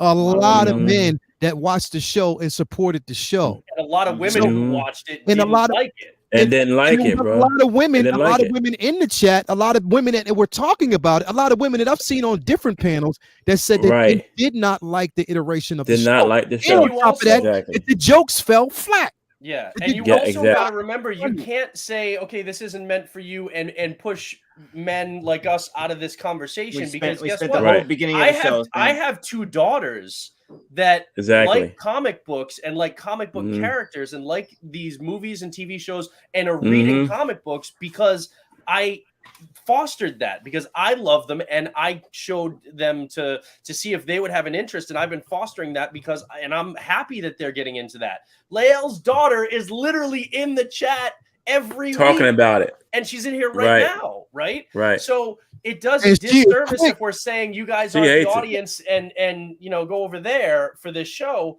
Because if it weren't for Lael, Skyla wouldn't be watching this stuff. She wouldn't be. Right. If it weren't for me, she wouldn't be such a massive Daredevil fan. So I take Right, credit right, for right, that, right. you know.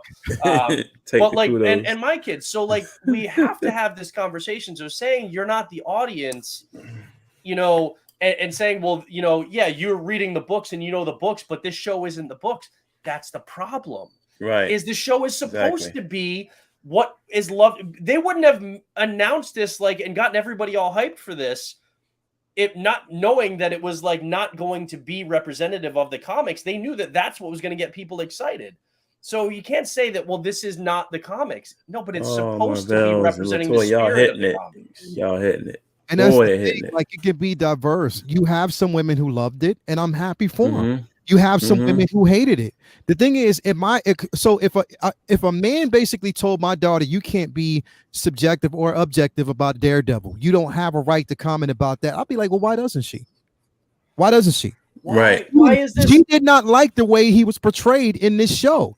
She's a diehard, Yes. super diehard Daredevil fan. Her favorite Yes. fucking character. The Daredevil. Yep. Why is this? Yep. No, but so this is the, you know, it's not men versus women. It's comic lovers versus a new take. No, why? Why Why would is you it- want to alienate the comic lovers? They are literally the people who have kept Marvel in business for And decades. for years. For This years. isn't about versus a new take. This is about an evolution and a progression of the medium, yes.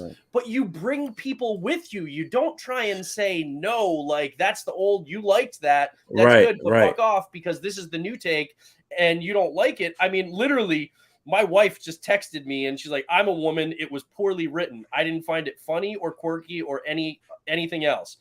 It was what I would expect from a Hulk. It wasn't what I would expect from a Hulk. Even her work as a lawyer was unimpressive. That's Wow. That's it. Wow. Like it's just, it wasn't done well. Even if Right. you're saying that even if you take the comic book history out of it, Superhero display is killing this again. just by Good one. itself, if the She-Hulk Mhm. character never existed and this was the first time they created and introduced the character, this wasn't written well. It just wasn't. Written well. It wasn't written well. In my Maya, I don't opinion, want you I'm to not saying you basically can't tell- like it. I just don't I'm saying- understand why Hey. if we don't like the writing, we're bad. I don't Well, understand. facts on me. And You're- no, it's that's not it, crazy. and that's not the route that we're going. Nobody's telling you got to bail. It's just the simple fact that, look, you have to understand that people are going to be opinionated.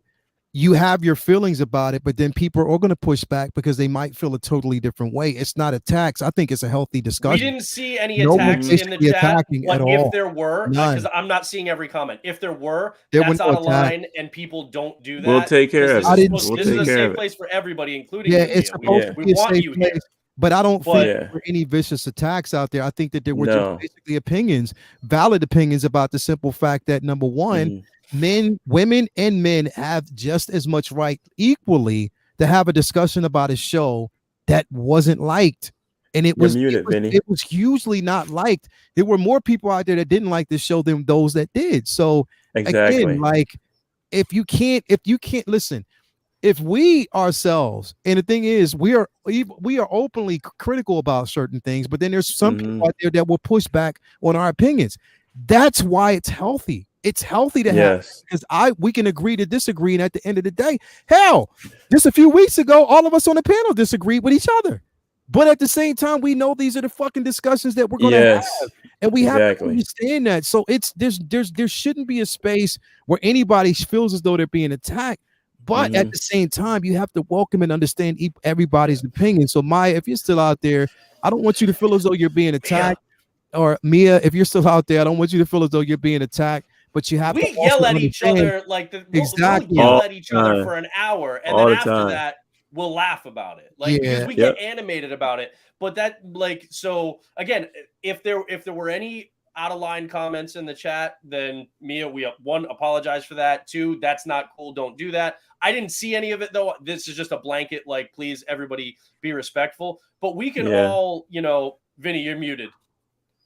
You're muted. Sorry, we didn't hear anything you just said. Thank you. Yeah, I was saying I didn't see any either. And someone but I'm not with saying you there isn't wasn't. I'm just saying, like, inherently an let's attack. all be cool, and nobody should feel like they can't be in here. But again, we get animated because that's just because that's what it drink on is. that one. But the passionate thing about is, Let me you have a have to drink on that understand, one. when you say something like you aren't the, you're not the women or geeks, or you're not whatever, when you say that, you're that right there, and us making a statement right there is completely alienating us, those of us who basically are fans. So you're alienating us and telling us that we don't have a space, or it's like misogynistic guys saying, "Get out of geekdom. Comics aren't for you, girls. Like, go play." Exactly. Like, and I know that's not what you're trying to do, but that's it's a very what's being similar done. thing.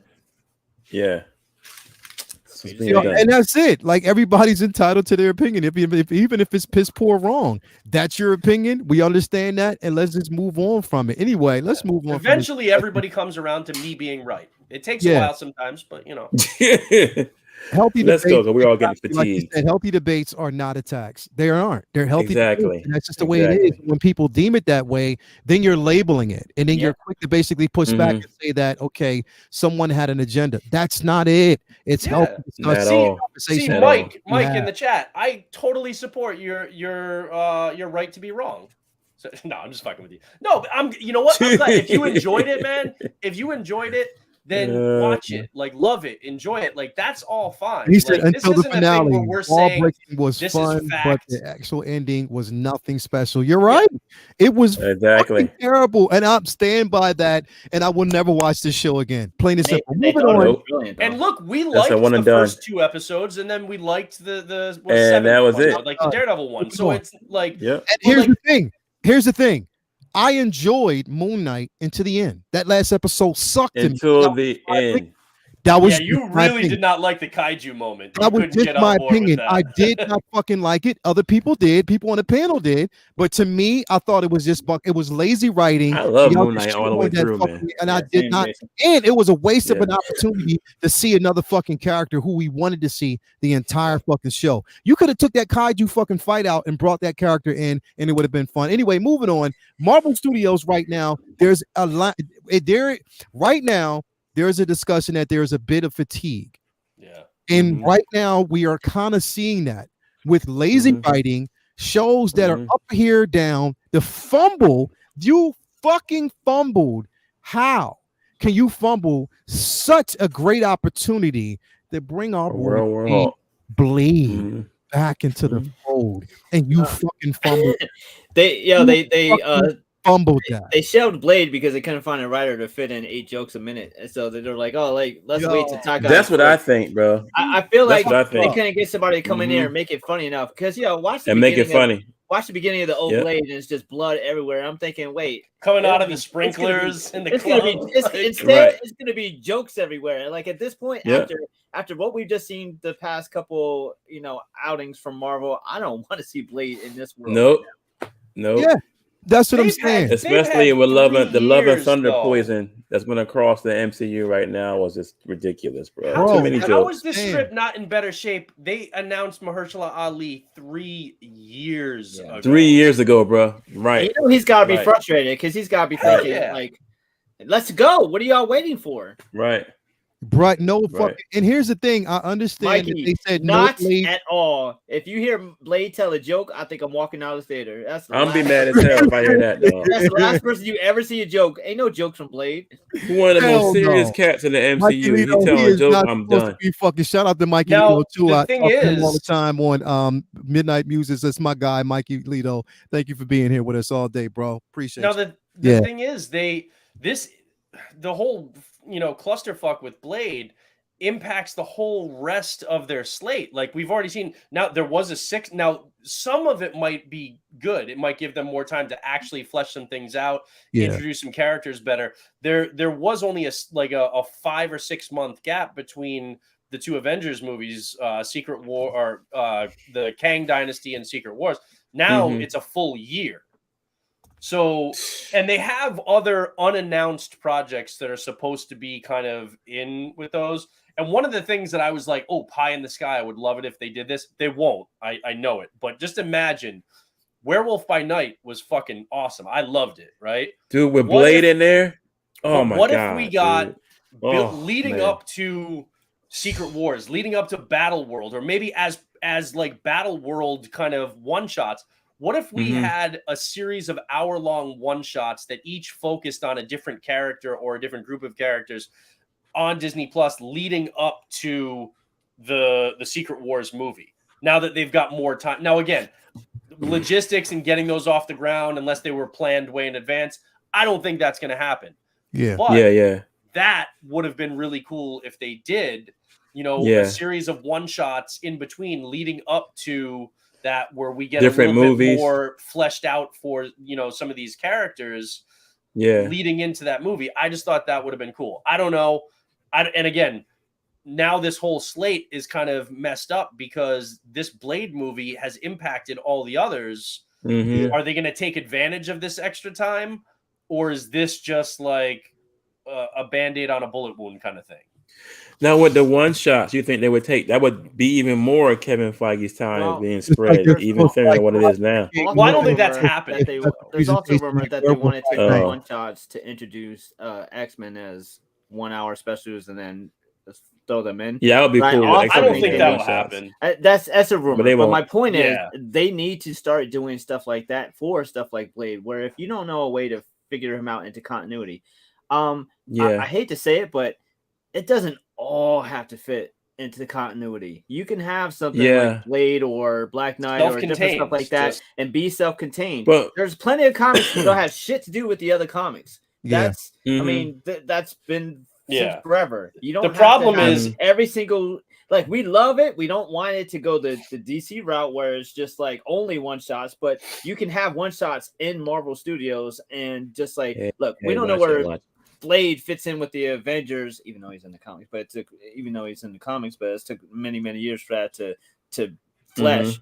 But all right, then give him a one shot on Disney Plus. Even do a movie. I mean, there's nothing stopping you from making a Disney Plus film or just making it a self-contained film that doesn't tie in. The problem is they else. keep tying new characters to continuity and to other characters in other films. They feel like they having have to, them I'm sure. appear in the post-credit scene, like Blade with talking to Dane Whitman. So now it's like, okay, well, you've established that he was there with Dane, before he comes Black Knight, and you're implying that he's tied to, right? So it's like we're getting these new character introductions, but they're tied to other properties rather than what they did with Werewolf by Night, which was literally introduced in that one shot, right? So get more Listen, of that. Where it's Werewolf. like, what's that? No, I was about to say Werewolf by Night was so refreshing. But the writing, the way it was done, it was just refreshing to see something like this. Even though it was a one shot, I watched that thing about 8-9 times already. Yeah, just and for the now fact you that can have that Elsa risk. Bloodstone and other characters like appear in other Right. stuff, but Right. it doesn't. Right. You feel like you got a good introduction to them without having to be tied to everything else going on. Yeah. And I know that's a The big only part thing I think of they their missed with formula that. to feel like they have to, like have a little breadcrumb in each one, so that way when you feel like you have to watch everything that comes out worse, you're gonna miss out. And they're counting on that for a lot of these movies and TV shows. It's like they know that fans are gonna sit there and watch a show that they don't like, even if they don't like it, because they're gonna feel like they're gonna miss out on something that's gonna happen in the next show or next movie. And so I feel like they're hesitant to do one shots or self-contained stories to make people feel like, oh, all right, well, I don't have to watch that if it's not going to tie in. So I feel like they can do both. You can have stuff that ties in with everything else. You can have one shots that eliminates the pressure of continuity, because there is going to be a line when you start having all the different stuff that they're already juggling, and then you start getting Fantastic Four and X-Men, and you're going to have projects that they want to do that. It's like, well, shit, how does this fit in? And then you got to say no or scrap it, or it gets tough. It got really tough in the comics. They used to have a big problem with that in the comics, where it's like, all right, New York is destroyed in Avengers, but it's perfectly fine in X-Men. Like, what do we do about this? So it's an issue, but it's you can navigate that and have one shots that don't necessarily have to tie in. They could do Blade without having to tie into Eternals. Why does that make sense anyways? So let me ask you a question. What do y'all feel about, okay, so really quick. So with the simple fact that, number one, okay, we see that now they're not, I'm not going to say that they're course correcting, but I think they figured out the simple fact that, and they're seeing now that there hasn't been as much cohesiveness. And I think that with the slate or the delay in certain films that we know right now, like, again, they delayed a Deadpool 3. They delayed, of course, we knew they were going to delay Blade. They delayed, or they actually pushed out, I think they pushed out, what was that, the King Dynasty or something like that? That was pushed as well. Yeah. So there were a couple of things that were actually pushed in X-Men. So they pushed most of them were only by a couple of months. By a couple of months. Yeah. Now, you also don't know how much of that was due to ancillary things like like a special effects teams being overworked across the industry. And that's not ending anytime soon. So they've got to try. Like, that's a huge problem in the industry. Like, we should have got John Wick and Matrix 5 on 4 on the same day, but they had to push back that because of, and I'm fine with them. I'm fine with fewer movies and shows coming out in each phase, and just make the ones that you're making really, really good. But with characters like so Rodney said that he doesn't think Blade was really a main that Blade was a main priority for Kevin Feige and stuff. Blade is absolutely still a priority for them. One, because they moved this back so they could get it right, because it was shit in the bed to start. But one, you don't have, whether he came to Kevin Feige or Kevin Feige sought him out, you don't have a talent like Mahershala Ali, a 2-time Academy Award winner, and not put some weight behind this movie. You don't do that. And they were talking about the Eternals. Now, obviously, it didn't come to that, but they were talking about Oscar buzz for the Eternals. They were saying this is the best thing that we've ever made. You don't then take Blade, who doesn't really have a big connection to the Eternals, and put him in the post-credit scene if you're not really hyped on Blade being in the MCU. Already. He was like the main announcement of the 2019, I think it was, SDCC. This character is important to Kevin Feige. He also wants to build out Midnight Suns has been rumored, but he definitely wants to build out the supernatural corner of the MCU and mystical. When you already have Doctor Strange, you got Clea that just came in Multiverse of Madness. Now you're getting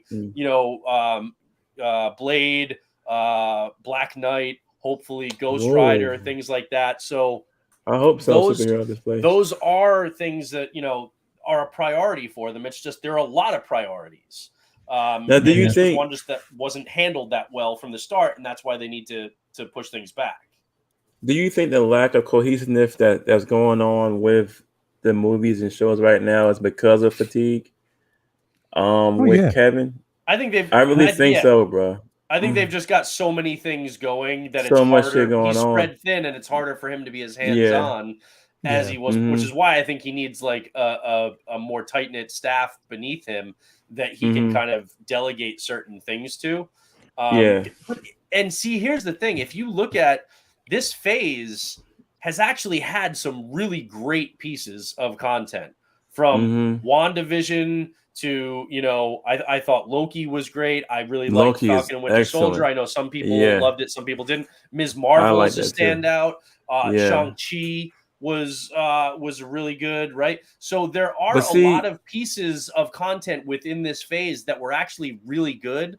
Where it struggled was the cohesion and actually giving us a larger story where the connections made sense rather than us kind of scratching our heads after every installment, be like, well, what, but how does this work with that? And that was where they started falling down.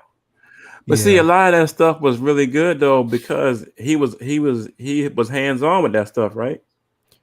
Well, most of the stuff that we, what, and that's the thing is like when we think about it, it's like we want Kevin to, you don't want it to be overworked. You don't want it to be basically, where he himself, is fatigued to the point where, you know what I mean? But at the same time, we're seeing now when his hands aren't really in the cookie jar as much as it should be. Shit Is just all over the fucking place, man. And that's the sad part. It's like everything is all over the fucking place and not where it needs to be. Exactly. And it's like, what the fuck do you do at that point? Like, why? Here's my thing: is why was the ship running so well when during the first phase, the first couple of phases, it was running so well because Kevin Feige's passion for the characters was coming through in all the movies and stuff. But when he's not that hands-on with a piece anymore, it turns to crap. His passion isn't there. It's mechanical. It's just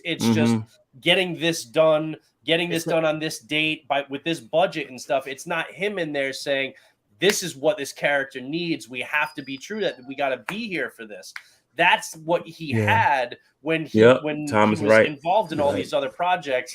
And that's what we don't have now because his passion isn't. I think that's why the Kevin robot is ironic because it is kind of like an autopilot thing now. Yeah, exactly. That's what he's on right now, bro. It's like he's on autopilot, and it's you could tell he wasn't around for She-Hulk. You could really tell, man. And it's like, I agree. I think we all did. I agree with this. We all wanted She-Hulk to be a winner, bro. But it's just definitely. It wasn't working, dog. Philosopher King, I agree. Feige already has lieutenants: Victoria Alonso, Luis Esposito. Yes, they need to step up, and I think that they are. He does. He definitely does, and they do a great job. But I just think that, like I said, they need to reel some things in, bro, because a lot of it is being allowed to slip through the cracks, and it's not making sense. By now, we are how many movies in? Right now, how many movies? We've over like the whole MCU, about 30 or so, I think. Right. Yeah. And still no cohesiveness, and we still don't know the direction that they're going right now. Like that's a problem. It's been the last 6 or 7 that haven't had it, or 5 maybe. That haven't had that cohesive gel that he's had for years. You know what I'm saying? This is a good question. This is a good question. Superhero displays. At what point do you feel as though people will tap out? Whew, it's coming soon. At what point do we? There's a different point between us and like we probably never will. Never.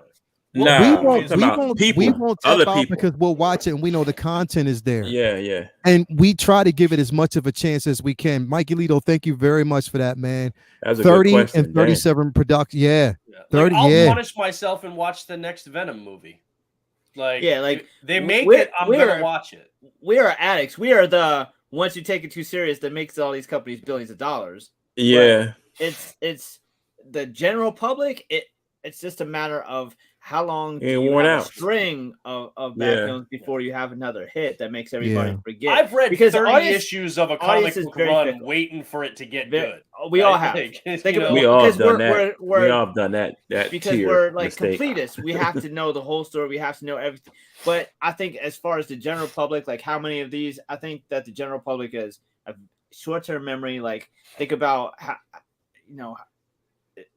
the next great movie that comes out, it'll make people forget about what was shitty as long as they keep that shitty up. movies. So, yeah, and there has been good stuff in between. Like it wasn't, there was WandaVision in there, Shang-Chi in there, there was Moon Knight in there. Like but we're used to hit after hit after hit instead of a one. We got Mhm. spoiled. Like, we good, bad, definitely good, got bad, spoiled. good, bad. And that's what we're dealing with here. We're dealing with this like inconsistency because it's not just like home run at every at bat. Like we're spoiled. We're used to that. Yeah. And you got to remember, But too, see, we come from the comic book world where it's like you've got a creative team on a book, and maybe they're on it for like a year or 2 years, whatever. Yeah. And then a new creative team comes and then in. they leave. And you're sitting there waiting for them to get to good again. Right. Yeah. And so we're always like waiting for the, like, if we're not feeling this run, we're still waiting for that new creative team to come in and take their shot at it. Exactly. So we're never fully tapped out of characters and of books. You may falter for a bit and then you go back and stuff, but we're never tapped out fully. Now, the question is, you guys said, is when does the casual moviegoers, the other people that aren't the hardcore ones like us, start tapping out to the point where the box office numbers are going down enough that it's not as profitable, and they either have to then scale back their budgets, or they, the experiment's over and they stop altogether. So there are different levels as far as like, those breaking points. The breaking point for us is pretty much never. We'll keep talking about it and critiquing it and hoping that it gets better and better. We'll bitch forever, but we won't quit. Yeah, we'll bitch forever, bro. But that's what you expect on this panel, nothing less. But because we want it to be happened. Good, not But look what happened. It's like we've had back-to-back hits. We've had WandaVision. We've had Loki. We've had Captain America: Winter Soldier. We've had all those things were hit back. To me, my opinion, they were back-to-back hits. Then we got She-Hulk, which we thought, it's going to be great. We already know it's going to be good. Preemptive decision, it's going to be a great show. And it was a dumpster fire. I mean, my opinion, it was a dumpster fire. And we're not used to that. We're not used to like dumpsters. I'm sorry. Dumpsters serve a purpose. But we're not used to bad writing like this, man. You know what I'm saying? Like, so I mean, I don't know. We got a scar. Let's see, he's belonging in the magazine for the Gap. I mean, bro. I really I don't know. No more. What it comes down to is like the theme and the topic of like fatigue. Scar. We'll get fatigued, but then we'll get a second win and we'll power through. Like, I mean, true. Just look at it like sports fans. There's people who haven't celebrated their team go sit on the bench for a little in bit 30 years, and they just watch every week, just hoping that their team wins. Because I'm telling you, if the Eagles lose next week, you're gonna see a different Jason in that chair. Like we off this week. We off this week. Oh, you got to buy? Yeah, we got to buy. You got to buy this week. What the week after that? Straight. Like the week after that, like straight up. We playing in Pittsburgh, bro. I know. Good. Anyway, listen. Hopefully, like I said, because I want to cut this short, man. Hopefully, like I said, going forward, we will see some, and them taking. I think at some point, even Marvel feels as though like we need to take a break, like a small break, just to kind of tweak things, and that's probably why they're delaying certain things right now. And we'll just have to see how it goes. I mean, I am praying so hard that next month Black Panther will give me the feels in such a way that I'll be like, you know what, it is what it is. I am praying so hard for the success for that film. Like literally, Ryan Coogler needs a win. Actually, I'm praying. I'm praying. Black Adam and that's what I'm saying. Yeah. But I'm praying so hard. I can't wait for that. Boy. That's this week. See that Friday. And that's what I'm saying. Like I'm praying so hard that's a success as well. Because like I said, I mean, I think it's going to be decent. I want that figure. I'm definitely going to get the figure because it looks dope. Now that we know that, you know what I mean. So I think and don't get it twisted. I will get a red and yellow Daredevil hot toy from She-Hulk if they put one out. Yeah. Oh yeah. 100%. Oh yeah, 100%. We'll definitely, bro. 100%. I'll get a She-Hulk. Are they going to drop She-Hulk all day. I'll get a She-Hulk all fucking day. I'm not gonna lie. I would get it because I wanted that figure. But they haven't. Have you noticed though? Like usually when a show ends, a day or two later, they dropped the hot toy. Well, they haven't released Miss Marvel yet either, though. Yeah, most of the time they do, but remember it was several months after Loki ended before they announced figures from that too. So it's not always a guarantee. Yeah, it's definitely not always a guarantee. So we'll see how it goes. Anyway, man, great discussion tonight. Everybody out in the panel, applaud yourself because y'all killed it. I mean, I'm so glad. Mikey Lidor, see you out there in the building. Marvel Les, see you out there. Latoya T, my baby Skylar. Renz Talentino out there nailing it. 2 tears in the bucket. Fuck it, my guy. Thank you for basically being here, man. Charlie the Unicorn. Hopefully we have a lot of awesome things to talk about Black Adam next week. Hell yeah. Hopefully we do. Thomas Brown is in the building. Can't wait. I hope it's good. Definitely Rodney. Just for you. Yeah, I got to start the damn dryer. Miguel Munez in the building. Who else we got out there, man? Thomas Brown, Rodney, Justin McFly. Who else is out there in here with us, man? My man K Carter 315 is in the building. Ben Thomas came through. Thank you for being here, brother. Let's see who else we got, man. Superhero Displays coming through tonight in a big way. Thank you for being here, brother. Always. Everybody out there, Tobar, my man, Killer Keep in the building. Thank you for basically being here, man. Mikey Lito, I'm gonna definitely see you on Friday because we're gonna definitely have a lot to talk about that night, brother. Let me see here. Mike Ferrazzi, thank you for basically being here, brother. Maya, you out there, hopefully you watching. Love you still. We have Mia. We may have different opinions when it comes to this particular show, but that don't mean that we can't, you know what I mean? And I hope, I don't want you to feel as though you were being attacked, Mia. Definitely, I don't want you to feel that. If you felt that way, I do apologize. Again, we were just having conversations, and that's just how it is, man. That's just what we do. Anyway, I'm not starting with you. Vinny, what's going on, man? What you got going on next, man? Well, for starters, I'm reminding you to turn the dryer back on. I got that going on. And October, bro. It's just I got like 2 more weeks of it, just grinding them out. What? Since y'all motherfuckers want to talk, 2 more weeks of it, so I'll be grinding that out. Looking forward to Andor tomorrow. Looking forward to Andor's been Wednesday. Just fucking. Oh yeah, I keep thinking today's Tuesday for some reason. Andor on Wednesday. I'm looking forward to Thursday because there's no She-Hulk episode. And and Friday, looking forward. Yeah, it's really sad. I legit. The dryer's on. Yeah. Turn this shit back on. So if you're happy, shit's on. So the dryer's fucking on. Yo, we can't even hear it. So why wasn't it just on earlier? Because if it goes off, you hear that. You'll be able to hear it. If it was in there, man. I don't want to hear that shit. Wait, my time's up. I got to stop talking. Time's up. Uncivilized Scoundrels on Thursday. Yeah. Friday, looking forward to Black Adam. Like honestly, after Thor and She-Hulk, I'm looking for Black Adam's probably gonna seem like a horror film compared to those two. So I'm looking forward to that for sure. And then this morning Tobers, and then back here at Comic Book Talk with Friends on next Monday. Hell yeah, we're gonna have a lot to talk about next Monday. My man Jedi Pimp, bro. What's going on with you, brother? Man, I'm waiting for Black Adam Friday. I got the Dark Empire. Was it Dark Empire 2? I'm missing 3 of those books, so I got them coming in. They should be here tomorrow. Because a buddy of mine sent them to me. I was missing 3 from my collection, so I got that coming. I'm going into Black Adam with low expectations because 3 guys that I know coming to do that, so I can't wait to go see it. And of course, I'm waiting until the very end to see Superman. I cannot wait. I'm on cloud 9. Nothing can take me down. Superman. You need a kazoo. You gotta get a kazoo, bro, or a recorder. I gotta get one. Just I can't wait, bro. Straight up, man. So I know you can't wait. Brother, thank you for being here, man. And shit, real quick. I gotta make sure that I do this real quick because you know what, we can't start the show without doing it. Again, make sure you follow Vincent Dunn Art on Instagram. The link to his store is on the page, and all his stuff that you actually see there is incredible. Also, Inktober, make sure you follow him. That one Just salt and pepper, bro. I swear to God. Yo, I wanted to ask you about that one. Is Yeah. fire. Yeah. Yo, that's It's a good one, bro. Yo, my girl That's was a like, good "Why are you picture, laughing?" man. It's like I was looking at the prompt word, and it says, and my brain just went like, "Salty." Oh, Morton Saltic. Oh wait, I could do salt and pepper. Oh wait, she got the yellow trench coat. I have her like Pennywise.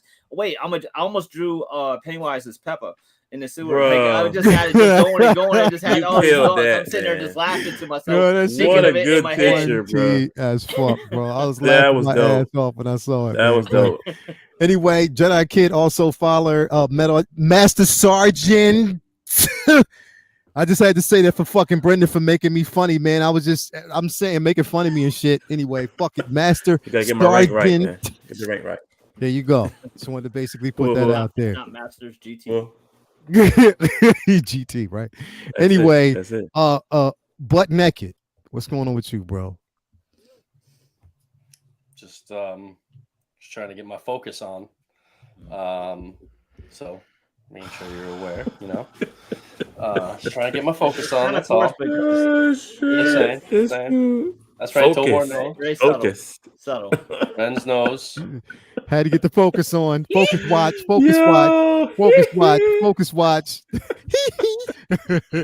Focus Nice box. and clean. Focus Nice bots. and Yeah, I clean. like that, Renz. Yeah. So yeah, Nice I and mean, I'm looking forward to Andor, because Yeah, man.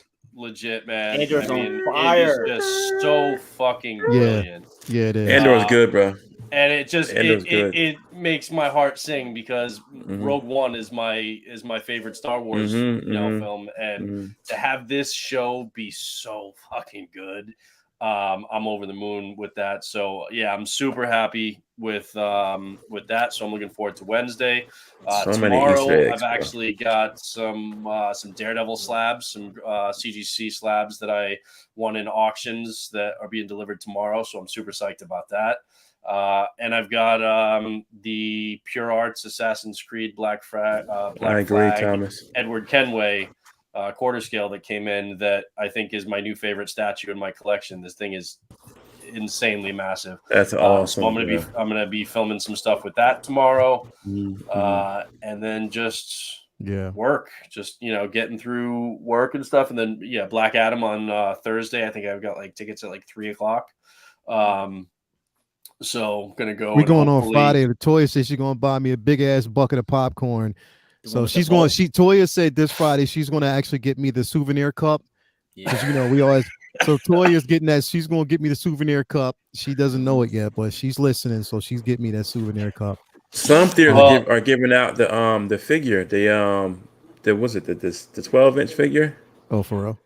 Yeah, Oh, I didn't some know of the that. theaters. That's cool though. Yeah. That's Yeah, dope. so it basically is just hoping that movie turns out well. I'm looking forward to that. Yeah, I hope we're all hyped for that coming into next Monday. I'm looking forward to talking about that. Yeah, She seriously. lies. And then I've got some more comics.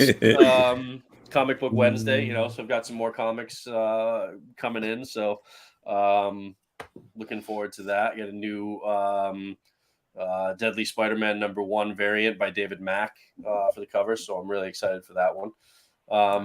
Yeah, just enjoying comics, man. Hell yeah, man! Thank you. Oh, well, Mr. Neck, Brendan, aka bro. That name ain't never going away. I'm gonna get some T-shirts made. Merch. We're gonna get some butt naked merch. Bro. You know what? I'll wear some. Next. Yo, the irony of a butt naked clothing. The irony is not Yeah. You gotta have a butt. I will be like wear where the some B is. butt-naked You have a merch. butt. At a meetup at NYCC next year. Some butt naked. What? Okay. I will do All it. right. You gotta have the you know, B. and The you know, B be a butt. if you walk around, people gonna be like, "Yo, that's butt naked." Like literally, That's butt naked right there. you butt naked the whole time. You got, bro. I cannot wait to Yeah. next year's I'll just get some Comic-Con. pants that just have an ass, a bare cannot ass screen wait. printed on it. The Prince Yo. pants. I cannot You're good. wait. Yes, You're good. I cannot wait. Marvelous. If you down, I'll see you Friday morning. Make sure that I get my chai tea latte, and we'll have a discussion live. Chai tea. We'll pregame Saturday morning about Black Adam. If you down, let me know. Hit me up. We can do it. So you might actually see me and Marvelous on the corner on early Saturday morning. You know, who knows? We'll see how it goes. But yeah. I can't wait, man. It's going down. Anyway, if you haven't already, subscribe to Butt Naked. It is the Butt Naked Without Fear on Instagram. Nah, it's Collector Without Fear. Butt naked without fear. Butt Naked. I'm telling you, people just go, bro. When people walk up to you in Comic-Con and be like, "Wait a minute, you're butt naked." Butt naked. Like that's butt Butt naked Brenda. Yeah. B&B. I'm fully expecting that next year. I'm fully B&B. I'm fully expecting Autumn from Sideshow to come up and be like butt naked and give me a big hug. I'm absolutely That's it. That's it. Yeah. Anyway. Yeah, thank you guys for basically being here. If you haven't already subscribed to the 1/6 Scale Man YouTube channel, make sure you do. Great content over here. Comic Book Talk with Friends every Monday. We have Say What Wednesday coming up. It's going to be an interesting show. Make sure you tune in. Also, we have Uncivilized Scoundrels Thursday, and then we also have Figure Flex. Well, actually, no. There will be no Figure Flex Friday because of Black Adam. Because we're going Friday night, right? Yeah, 7:30. 7:30. So there won't be a show. I don't know. We got to think about how we're going to do that. I'll let y'all guys know. But anyway, man, thank you guys for basically being here. You know what? I'm happy for you, Jedi Pimp. I am so happy for you, bro. Y'all don't understand the torture that we have been going through for weeks of this man. He's not even mad he got it spoiled for him. Yo. He's not even mad The Rock spoiled it for everybody. He's not. He is not mad at all. He's just cool with it. I'm so happy that you got your early Christmas wish, bro. You're muted. I think you're muted, bro. You're muted. I can't hear you. You're muted. Oh, my bad. I said I'm like The Rock. I've been waiting for this for 6 years. I know you are happy. 6 years. So that okay. So all right. So okay. Hey yo, bet. So 6 years. You're happy about it. Mm-hmm. Can we have a DC discussion on this show now? Of course. The DCU doors are open. Of course. Yeah. Yo, Jason is just ready to run out west and just give John Campia a big fucking hug. Yeah. So they can just celebrate. Me and Campia are bros. We're Henry Cavill's brothers. We're all together. I'm with Campia. Yo, it's gonna be a blast. Anyway, what you say? I said I had been bothering you guys for months about, is this real? Is this not? Is this story true? Is it not? I mean, but now you know, and now we can talk about something else. And no one's half the battle. I'm ready. You know, I'm good. Don't bring that franchise into it. Yeah, don't Rock franchise for this one. Yeah, it's don't jinx Black Adam by bringing in fucking G.I. Joe. No, I'm not gonna say nothing about G.I. Joe, especially with The Rock. Thank you guys for being here. We love y'all till next Monday, man. Geek out. We can't wait. We'll have a discussion about Black Adam next Monday. Until then, be easy.